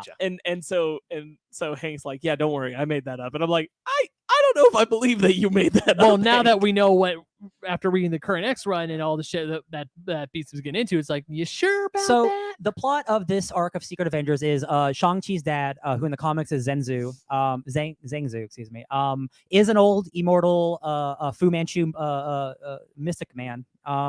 And this evil organization, the Shadow Council, is trying to bring him back. You got Thorndrake, who's like a magician man. You got a robot Nick Fury named Max, who thinks he's doing the right thing. He's my favorite character in this. I think that character rules. I think Max is awesome. It's a shame you guys didn't read the previous stuff, even the last issue of issue 5, because that's the origin of Max and how he was a Nick Fury life model decoy, who bad things happened to him, and then he got released on his own and just became this person. I really like that concept. So he was supposed to be killed, and Thorndrake stole him. Okay, yeah. And he offered him a deal with the Shadow Council because he's like, "This isn't the way your life should be," and you know that. And so he's kind of bought into this whole lie of him not being destined for the life that Fury has had and what he's supposed to be. And so it's cool. I did think that was the best part. I think that where this suffers for me is that Thorndrake is the overarching villain for this Brubaker arc, because they obviously don't bust him here. He starts in issues 1 through 5. Yeah. there's just not enough done with him for me to feel anything particularly about him, and there's not enough done with Shang-Chi's dad for me to feel particularly anything about him either, I'll say. The villains I care about are Max and Steel. Yeah. And so that's where I'm like, it's cool that Shang-Chi's here, but like I'm not super caring about like his involvement with his dad. Yeah, I felt the same way because as I was reading this, I was like, okay, here's Shang-Chi's dad. He's just like, oh, I'm trying to get back to being alive again because he's like a half-rotted zombie and totally gross. But looks like he looks like the Mummy. yeah, but also you got Thorndrake or whatever the frack his name is, and he's just like, I'm an evil business dude. I really liked reading the banter between John Steele and Max. Yeah, same here. And I had more fun with that as well as the Green Mist of Death. Prince of Orphans. Yeah, Prince of Orphans. Thank you. I think he's a great character. That dude's another like old school cool dude. That dude rules. Yeah, so he's part of like the flashback mission because Mhm. it's also like a night that he was out there with them. It's good. Yeah, like all the stuff with them, I was really, really enjoying. And then when Shang-Chi was on page, I was like, hey, Shang-Chi is cool. But it's kind of like that meme from whatchamacallit, Top Gear, where it's like, this is good, but I like this more. I think the shitty thing about it is that Shang-Chi ends up being the MacGuffin that they're going for rather than a character. Yeah, because they just need him for like his right, blood and or whatever, the Avengers are just trying to protect him. Yeah. From that, and like it even comes down to these moments where like he knows something's wrong and that his dad isn't there, but he doesn't say it out loud to anybody. He doesn't preempt it, and so he just gets taken. It's just like one of those, wait a minute, and then he tries it out. He's like, oh shit. Yeah, I agree. I think this is a pretty fine book. There is some stuff. I do think most of the action's really good. Mike Deodato is a very hit or miss artist for me. But I think he's hitting here. The art hit well for me as well. The stuff again that like you brought up earlier, Sparks, is like Captain America saying like I'm not Captain America anymore. But like this dude who works for the Shadow Council, he's like, you're not gonna torture me. You're Captain America. And he's like, but then Black Widow and Agent 13 are there, and he's like, but my friend Agent 13, we've got no qualms with torture, baby. And I'm like, that's sick. And like Steve Rogers is again, he's in his like he's in his fury. He's in his fury mode. And it's just an era I really like. I love Shang training with Captain America and kicking Cap's ass. I think that's great. Moon Knight shows up and just rules no matter where he shows up. He's a secret agent in this thing, and he kind of is missing the whole time until you realize he's one of the dudes on the inside. Just fun stuff. Yeah. I like how when Moon Knight is made, he just takes off immediately back into his costume. Like, under it, he's just always had his Moon Knight, the big cowl. He don't give a shit. Yeah, I love it. The second Max is like, "What'd you do?" He's like, "I didn't do anything." He's like, "Bullshit! I saw you." He's like, "Okay, I'm compromised. Help me out." And he just takes it out. He's wearing the hood already. And he's one of the other things I really like is how when Eric the Ant-Man, he's trying to get Shang-Chi, and Eric he's O'Grady. like, he knows he messed up on the plane, and then like when Commander Cap or when Commander Rogers shows up, he's like, hey man, don't beat yourself up over it. He's like, look, dude, there was a thing. Noah was answering the comms, and then he's like, hey, dude, you got Shang out, so good job. I love Eric O'Grady because again, this is like the period where like he's a good guy, and then a couple years later we see him teaming up with Taskmaster where he's Black Ant and he's a villain again. So like I love seeing these characters have their arcs and like writers specifically choose what to do with certain characters and stuff. I think there's one cute little panel of all the characters fighting, and it's like, and Ant-Man's like, got your back, MK, and I have yours, Ant-Man. Like, hey, teamwork, who knew? And it's just like a very like ooh-rah, like, wow, this is hella cheesy, but I really like it. I don't think it's like, it's not the best book, but like it's a good action time. Real quickly, Downright Nerdy podcast is in the chat. Late tonight. Hey guys, Shang-Chi just ended. Waiting on last post-credit scene. Just wanted to say hi. Gonna listen to the show mañana. I love it. Right. Thanks for talking. Hope you guys are doing well. Ben. Giants. So I did message him right after okay, full stop. The Dodgers and Giants are right now, we're neck and neck for winning first place in the National League West. We had a 3-game series today. Giants won 2, Dodgers won 1, and the Dodgers lost tonight. So right now the Giants are in first place by a game, and we have the rest of September to go. If it was switched, you'd be like, the Dodgers are in first place. And I'd be like, yeah, by a game. And you'd be like, but we're in first. Ha! You would do the ha. Yep. You would do the ha. I'm trying to get better. Okay. I'm just saying. I'm trying to get about better. Growth. I love it. I'm trying to get better. And it's all. And speaking about growth, I would only probably do the ha if we actually won the National League West. We haven't won the National League West. Growth. Eric O'Grady grows into Giant Man. He does. In this book. I love it. That was fun when he's just like, the suit's not made to fly, so hang on. Yeah, He's it's like, the first "Whoops." time he did that. Speaking of giants, God damn it! Beautiful. So, yeah. I was okay. You know what? I'll let you have that one, Sparks. You get that one, I probably just the one. there's a bunch of other Shang-Chi books I probably could have picked that would have been better representations, but I just wanted to do Yeah, something a little different. I don't think it's a bad comic. I don't think it's a great representation No, of Shang-Chi. this definitely hit better 9 years ago when I read it first. I would definitely say that the other stuff that isn't the primary focus, I was liking a lot more. Mhm.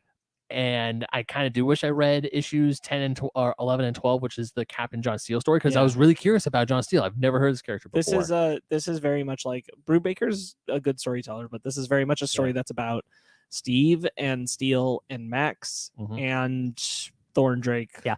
And it's not really about anybody else, kind of a little bit about I think you get the most play, I think, with Eric outside of any of those other characters. Then everyone else is just kind of there. This is around the time he was doing or ending his Captain America run, so he's still in Captain America mode. So this is still basically Captain America and Friends book. Yeah.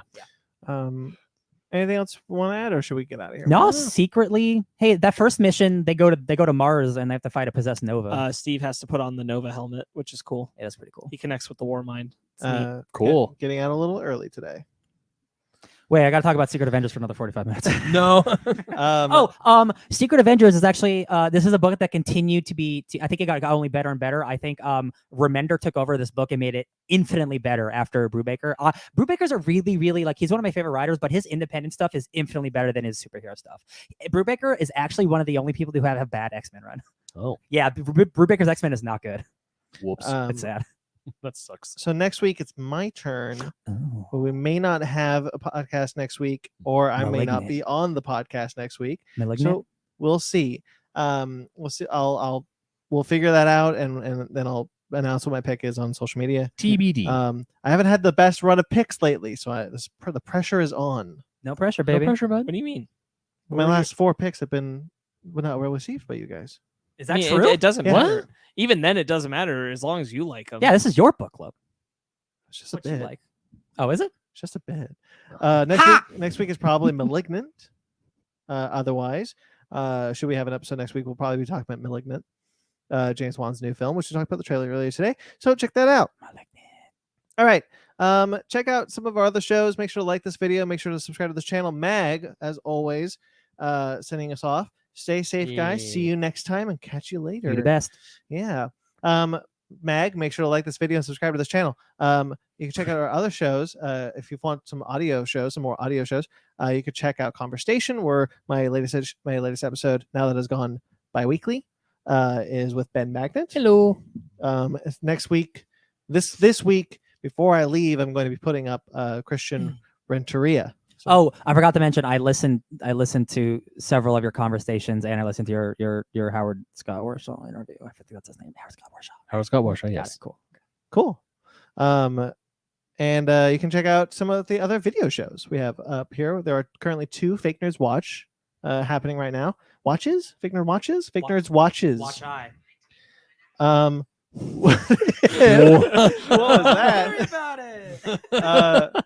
There's What If, which episode 4 will be coming out this week, and Star Trek Lower Decks, which I am doing with Downright Nerdy and Just a Little Podcast. We are officially at 150 subscribers. Congratulations, Very, everybody. very great. Thank you so much, guys. We There you really go. appreciate it. Welcome all you new people.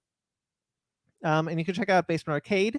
New episodes of Basement Arcade are coming. We've recorded a ton. Yes, we did. We're really excited for these new Basement Arcade episodes. If we can figure out how to do one of them, I'm going to be very excited.